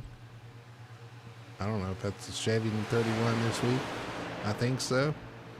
So Chevy. So the lone Ford up there is the 01 of Biggert, although he is teammates with the 31 of Chandler. Yeah, I mean, luckily we don't have the manufacturer alliances telling these guys what to do in this. So you ain't got to worry about. Yes. You ain't got to worry about. Don't push him. Yeah, don't push that guy because he's an XYZ car. But I'm going back to Lane now. Lane's got to decide who he wants to work with. Who does he want to potentially go with? Because he knows one of these guys are probably not going to be in the same lane in a little while. He wants to go by. He wants to go win the race. Right. Well, but he's still going to have to decide which way is he going to go. Because, yeah, being in 3rd, but he's got to, you see him laid back right now. And Nathan did give Ben Tracy a good push there. But that's just going to wheel that stuff up. I mean, is this the time now where Lane says, you know what? Forget this lane. Let me try and get on the outside.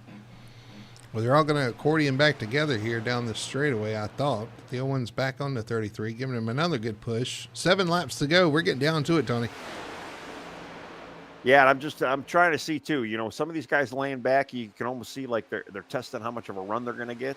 Maybe do they have enough steam to kind of get into that outside line to kind of make a move on a guy, to get a guy around him. But without any help, it's hard to get a lane moving.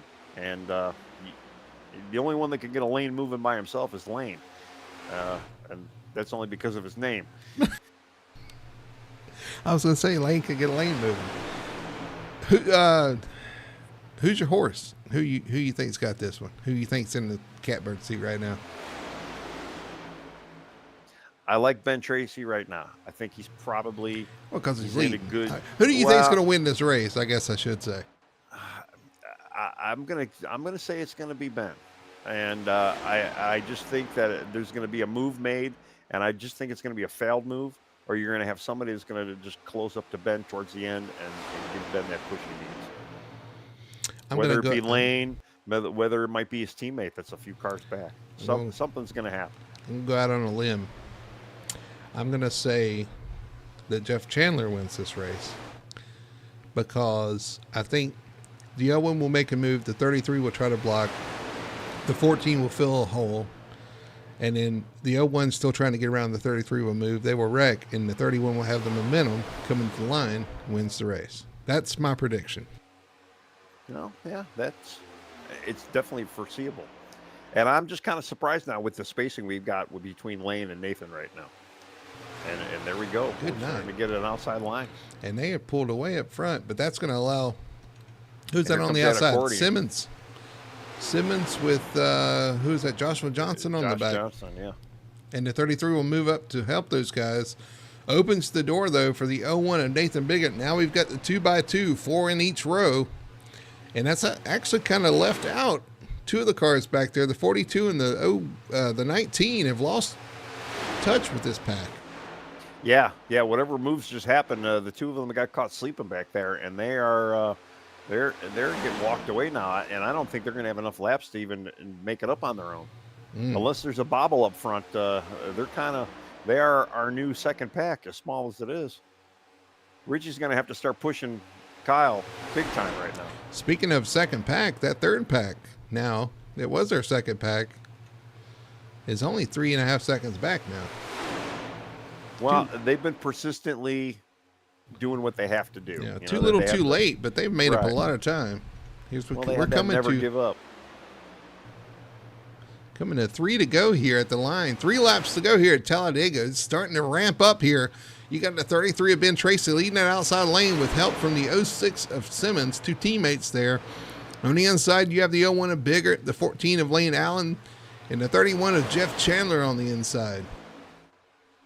Well, as much as I kind of feel like Ben is going to kind of maybe block the lane a little bit if Nathan starts getting a little lower, I don't know if that's just a good move on his end.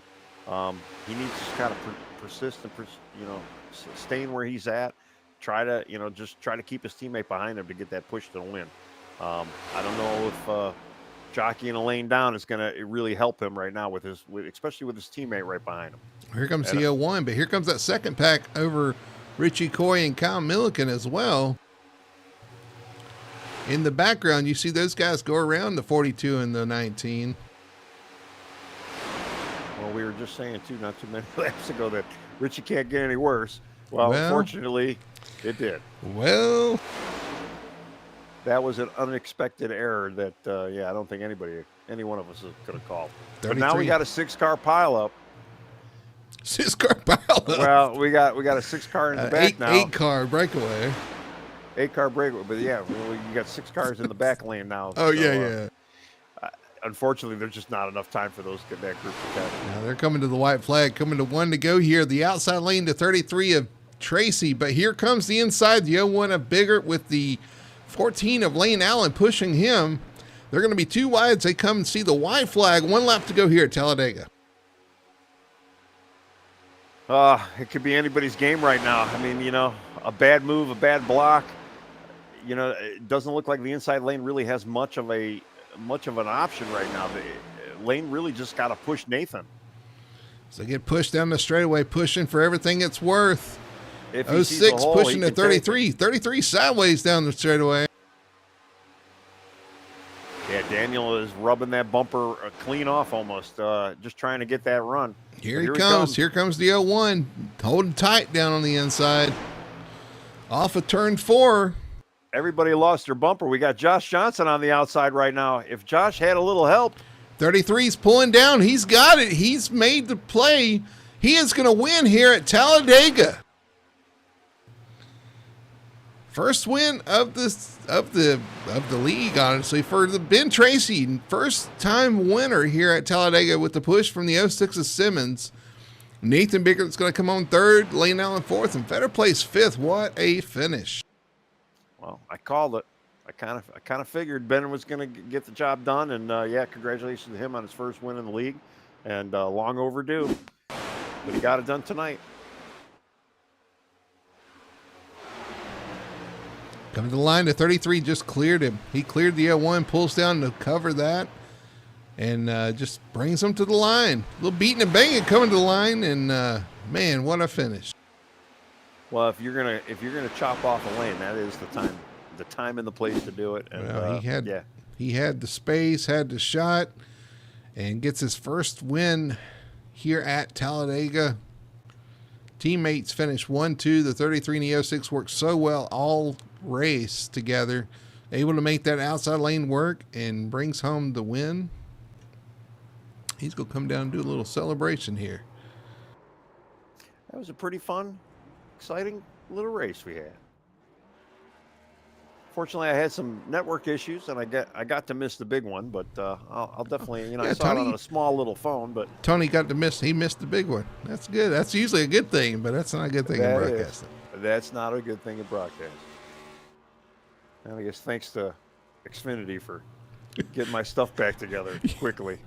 Your internet was as fast as Xfinity internet, and apparently it wasn't that fast at that point. Well, and it was even funnier too because I rebooted the modem beforehand for other reasons, and I'm wondering what did I screw up, And about 10 minutes after it went out, or a minute or two after it went out, I got the text from Xfinity. We were experiencing service issues. Well, gee, yeah, no kidding. Let's look at our results here while the 33 burns it down on the front stretch. Ben Tracy gets his first win of the league, first win of the series, and it comes in spectacular style here with the push from his teammate, the 06, which finishes second, Daniel Simmons. Third place in the 01 of Nathan Biggert. Fourth place is going to be Lane Allen. Fifth is Fetter Place, Brendan Fetter Place. Sixth place is going to be the 57, Joshua Johnson. Seventh place is going to be Jeff Chandler. Alan Crowell finishes 8th. Kyle Milliken finishes 9th. 10th, Brian Duplay. 11th, Sherwood Williford. 12th, James Wallace. 13th, Richie Coy. 14th is going to be the 47 of Ryan Hedrick. 15th is the 7 of Wayne Grassi. 16th is James Torrey in the number 6. 17th is going to be Michael Blackner. 18th is TJ Bartell. 19th, Jamie Knopf. And 20th is going to be Colby Meese in the 9.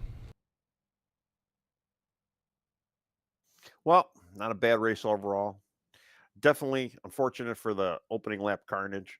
But other than that, it was a very clean race. Not too many elbows thrown, and everybody got done what they needed to get done. A little bit of shakeup, a little bit of pit mishaps, a couple slips here and there, shuffled some guys around to where they probably didn't want to be. But Ben got it done in the end, and again, congrats to Ben. And I'm showing Nathan Biggert got second, not Daniel Simmons. Although maybe my scoring's all messed up. Yeah, it's showing. Let's see.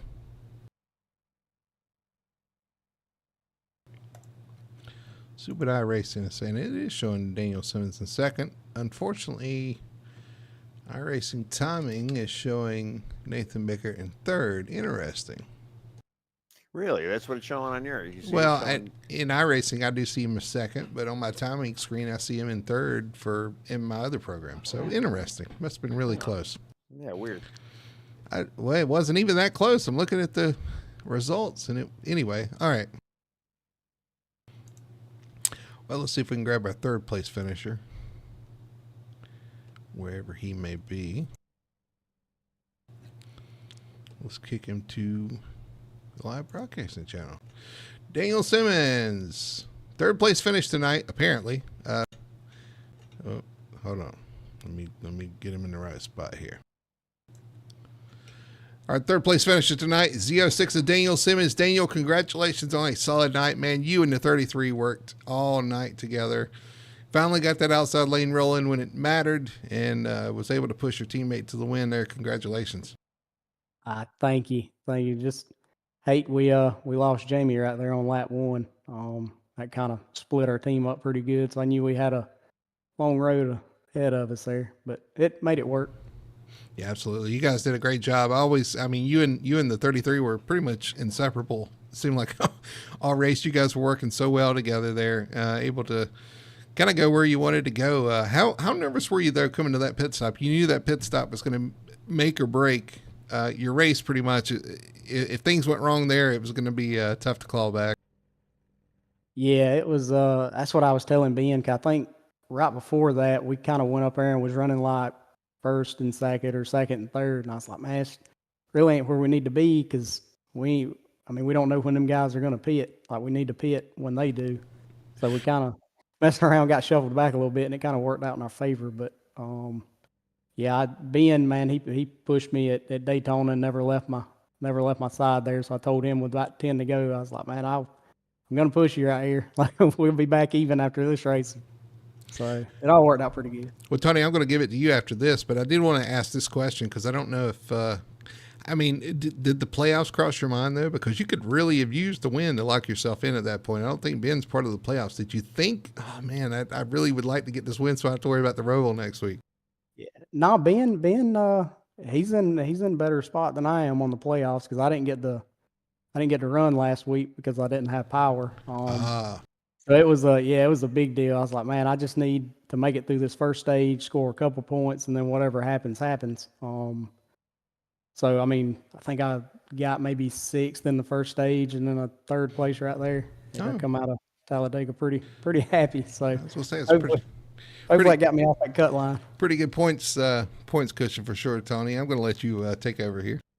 Well, yeah, after pit stops, you guys were all kind of single filed for a while, and you and Ben both continually just kept coming to the outside.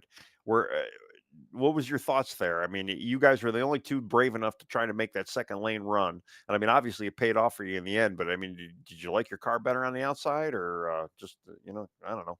What was your strategy there, at least? I just felt like you was kind of in control of your destiny on the outside there. Whenever you kind of on that inside line, especially if you second or third in line right there, you're stuck. If a car's on the outside, you can't make a move or anything. So we kind of knew we wanted to be on the outside, so we just kept trying to make that work.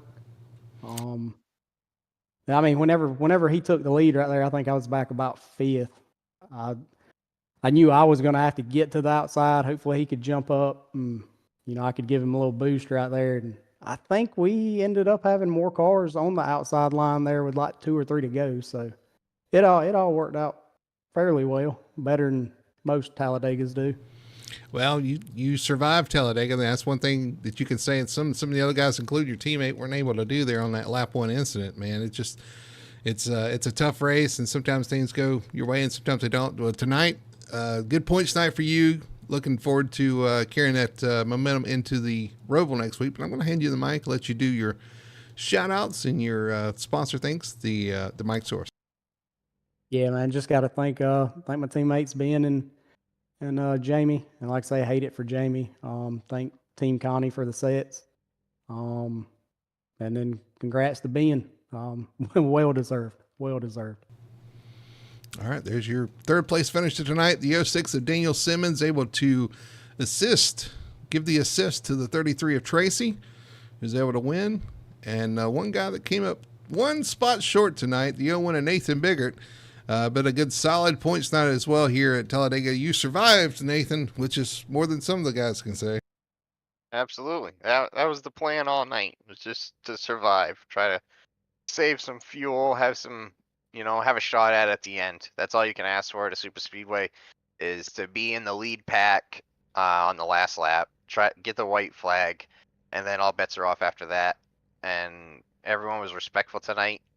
I was just saying, what a great way to finish this week, because I had a very rough week, probably like everybody else at Talladega and officials, so to come out here tonight, and yeah, we had a little mix up at the start, but then everybody gathered together and we had a great run. Green flag pit stops, run it to the end, no overtimes. Awesome way to finish the week, and a great finish in the stage and in the race for me. I couldn't be happier. Yeah, I thought you were in a good spot there at the end. You were leading that inside lane, but that outside lane, they came with some momentum all of a sudden. The 33 and the 06 got hooked up and were able to wrap that outside. Did you kind of see that coming, or did you think you were in the catbird seat there with a couple laps to go? No, I felt like that the outside definitely had the advantage. It seems like with these cars, your right rear is very susceptible to the side draft, and it really, can kill that inside lane really easy. and I was definitely using it to my advantage earlier on in the race. And I said it when when Ben pulled out from in front of me. I didn't feel comfortable if I wasn't the one pushing that I even had a shot at it. I figured the outside would be able to do some side draft and get a good run and get it done. And honestly, to come home P2 and not have both of them run by me on the outside was definitely a win for me. So I was happy. Absolutely, Tony. I'm going to let you you get your question in here. Well, he kind of already answered it. I just figured what was his game plan, especially, being good in the points and knowing Talladega is what it is. And he pretty much answered it. Yeah, just ride around, be cool, be there at the end. And I don't know, congrats on your second place finish. And yeah, it worked out for at least, you were able to stay clean. Not really questioned as usual. I'm lacking in the questions tonight. Well, he did have connection issues, so. Yeah. Well, Nathan, I did have one final question. I know you were behind that accident that happened on lap 1 there. You didn't have quite the qualifying run I think you were expecting. You got to start back there. What was the thought process going through when all that happened, when you saw the smoke? I know we talked to Joshua Johnson right after it, and he said he kind of had a how can I put that nice? He had to change his pants afterward. Code Brown? Yeah, there you go. Yeah, I didn't qualify, actually. That's why I was so far back. I just wanted to stay in the back and save some fuel. I noticed, with running officials this week, if you were able to just ride, stay with the draft and save some fuel, you don't really have to battle at the start of the race. You don't have to be up there pushing. You could pass 5-6 cars on a pit stop, just having to take less fuel. It's wild, even on the sim. It's just like reality. That's what them guys do in the real world. They ride out there half throttle the whole first run just so their pit stops faster. And a lot of times on iRacing, you can really take advantage of that because not everyone's doing that out here. So that was basically my game plan, but definitely did not expect that early. Usually everyone kind of just settles in for the first run. I figured it would get dicey maybe, after lap 20 coming to the end of the stage, which we did have some good battling later on. But yeah, when they started spinning in front of you, there's nothing you can really do. You want to be on the inside so you can kind of just dive it down in the grass and stuff, but it doesn't mean you're going to be safe. There's no real safe place on this track when cars are spinning out of control and flying all over at 200 miles an hour. They come flying in a hurry, come across the track, and there's no way. It's not a skill thing, as far as missing it. Sometimes, a little skill come into it, but most of the time you got to have some good luck. And I had a lot of luck in that incident tonight, and hopefully didn't use it all up. Because gonna do some road course racing this week and looking forward to that too. Yeah, absolutely. Well, yeah, you definitely were able to take advantage of that. Kind of rode around there and missed that wreck. Got yourself a position towards the front at the end, and that's where you want to be. Good, solid second place finish. Good points finish going into the Roval. I'm sure you're going there and have some fun as well. But for now, I'm going to hand you the mic, let you do your thanks and your shout outs. The floor is yours. Yeah, thank you. I want to give you guys a shout out doing the broadcast, FTSR, all the league admins doing all the work they do. Victory Fuel for coming on board with the sponsorship. Really enjoy that stuff every time I was able to get it. Give a shout out to all the fans watching. Joseph Grajava, Fuego Autosports, Fuego Paints. The Chop Shop boys for everything they do for me. My Beast Mode teammate, Jeff. We were trying to get him a win tonight, but, he had a top 10 finish, and we both finished the race, so I think that's a victory for both of us tonight. And just like always, number one fan, always watching. Mom, love you. All right, there's your finisher, your second place finisher tonight. Nathan Biggert brings it home P2 in the 01. Good points tonight. Looking forward to the Roval race next week, where I'm sure he'll be a threat for sure. Let's bring in our winner, though. First time winner, new winner tonight. The 33 Ben Tracy finally breaks through. Ben, you finally broke through and you finally got that win at Talladega. Tell us how you feel and what it took out there tonight. I'm elated. I hate that it happened in a super speedway because everyone looks at those as pretty random, but it was hard work out there today. I'm happy to get it out of the way, and I'm especially happy that I don't have to worry about how I do tomorrow or next week at the Roval. So that's pretty exciting. I know that was on everybody's minds too. It's the last chance to lock in before the Roval. You were able to get that done, but you talk about Super Speedway. I mean, to be honest with you, man, you and Daniel worked and worked and worked together all night. You guys were stuck like glue. Where one of you were, the other one was. It seemed like so. You guys did a great job from a team standpoint, working together, getting yourself in position, and taking all that victory. So whether or not you think skills involved, you guys definitely earned it. But yeah, talk about. I guess we'll go back to lap one, turn 4. Man, Oh, I feel so bad for Jamie. Shout out to Jamie. All that man wants to do is come out here and race, and I think ever since the Glen, I don't think he's run more than more than a few laps without getting involved in a wreck. And so I wish he was out here running with us too. Would have been cool to have a 1, 2, 3.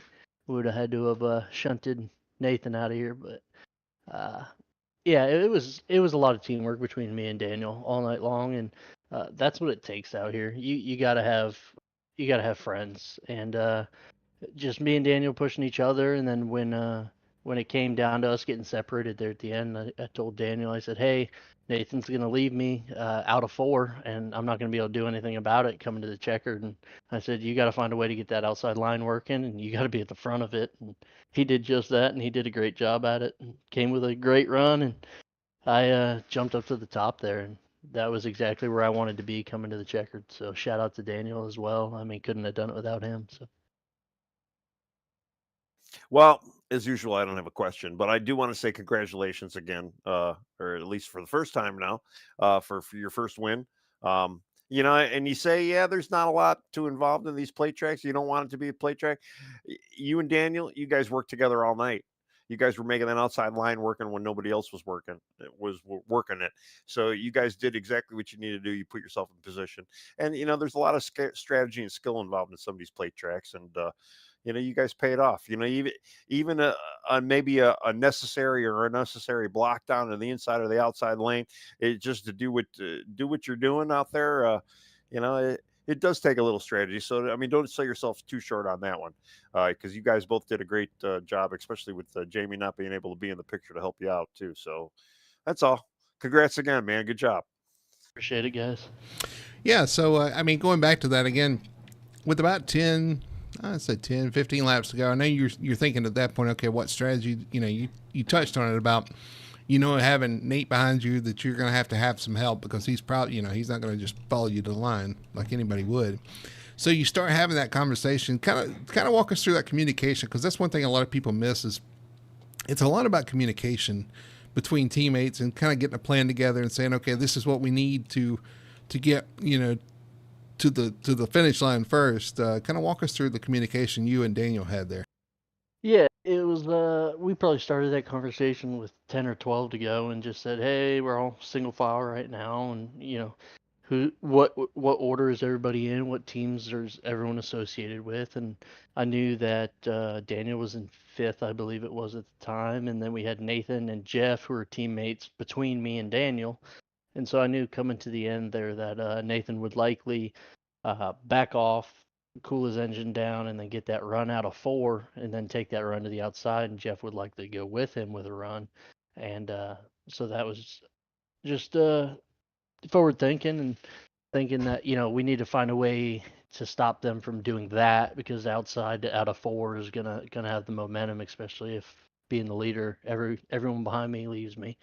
And so just talking to Daniel, trying to figure out what we can do to get that second lane going, but not doing it too early, because if you do it too early, then no one goes with you, and everyone just says, "Oh, thanks for that spot," and then you're sitting at the back of the pack. So we decided that with about 3 or 4 to go, he'd start taking a look at it and seeing if he's going to get some help or not. And he built up a run. I think it was out of 2 with 3 to go, and said, "All right, I'm taking it here." And he went for it and got some help. So everything just kind of worked out. It's not just me and Daniel; it's also the guys that went out there and helped him. And I mean, they just as easily could have been like, "Nah, we're good running single file down here at the bottom," and Daniel would have gone to the back, and Nate would have driven on past me on that last lap more than likely. So it takes a lot of planning, thought, and a lot of luck to get to the end of one of these races. But everyone did their job tonight for the most part, other than lap 1, and it was a good race. I had a lot of fun.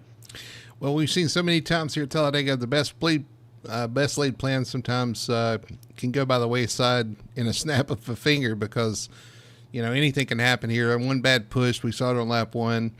Anything can go wrong here, but you guys had the pit stop you needed, had the plan you needed, executed it, and you was able to bring home the win tonight. Again, congratulations. First win of the league. And you guys working together so well, it worked out. So congratulations. I'm going to hand you the mic, though, let you do your shout outs, your sponsor thanks, your sponsor plugs. The floor is yours. Yeah, so just want to thank Team Conti for the great setups. Daniel, Jamie, my dad for getting me into the sim. Me and Daniel are even now. We talked about after his win at Daytona when we took off, all 4 of us, and pushed him to the win. He said he'd get me back at Talladega, so we're even now. And my beautiful wife for letting me get into the sim as always, and you guys for hosting this league, hosting this broadcast every week. You guys do a great job, so you're appreciated. I appreciate it, and I do want to give a special shout out to Rob. I think he's in the path of the hurricane. I think I saw you mention that earlier. So yeah, our thoughts are kind of with him. I hope he's getting to some high ground anyway.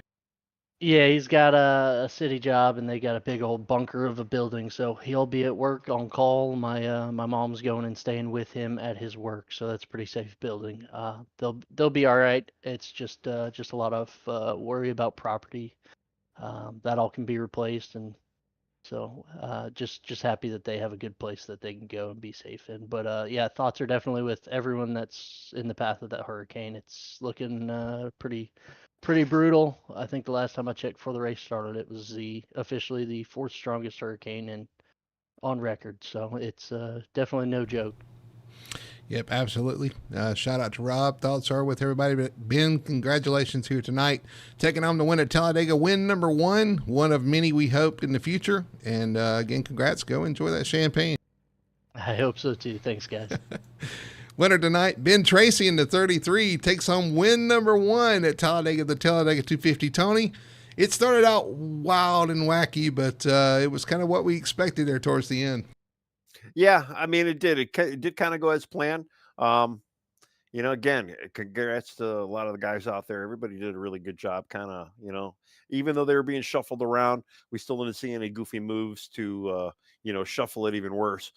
So, I want to give a shout out to everybody that was out there doing their thing and, making it exciting for us to watch. I know it didn't turn out good for some of the guys. They probably didn't want the finish they want, but hey, you finished at the end of the day, and that's always saying something at Dega. Yep, and I do want to give a shout out to first off to everybody in Western North Carolina, Tennessee, dealing with the floods and aftermath of Hurricane Helene. We are thinking about you. We hope things kind of can get back to normal or somewhat normal soon for you guys. I know we've got a lot of people up there helping out. I saw Greg Biffle actually a post before I came on air here. It's got a lot of supplies from Husqvarna, so he's doing a lot of things up there. Just hope you guys can kind of weather this storm. We had a touch of it, but nothing near what you guys are dealing with. So thinking about you and thinking about everybody in the path of Hurricane Milton starting to bear down on Florida. I know we've got some guys that race with us that race from Florida. So thinking about you guys and hoping that you're taking care to get prepared and doing what you need to do to be safe out there. There's a lot of stuff going on out there, a lot of stuff going on in the world, Tony. I could go on and on about a lot of stuff is going on, but thoughts and prayers are with a lot of people here in the Southeast right now. Yeah, it's definitely been a dangerous weather season. So yeah, we wish everybody good luck and hopes and prayers that everybody stays safe, and there's very little damage. Hopefully the storm will actually even fizzle out too, which is potential. So I'm keeping fingers crossed to make sure, hopefully that does happen. We got a lot of family, a lot of friends out that way. So yeah, it's a tough deal, but that's Mother Nature for you, right? Well, here in the league, next Monday, we turn our sights on to the Charlotte Roval here on iRacing. These guys will be doing 55 laps of racing from Charlotte, and everybody's kind of got their eye on that. That's going to be a tough race for everybody. I know everybody's wanting to get through that, and it is a cutoff race, so everybody's on edge. But anyway, you'll get to see all the action of whatever happens at the Roval here on Full Throttle TV. We'll be here to broadcast it Monday nights at 9 p.m. next Monday from the Charlotte Roval, the Full Throttle Sim Racing Victory Fuel Cup Series. But for Tony Solari and everybody here at Talladega, my name's Brody Hanna. Thanks for watching, and we'll join you next week from the Charlotte Roval.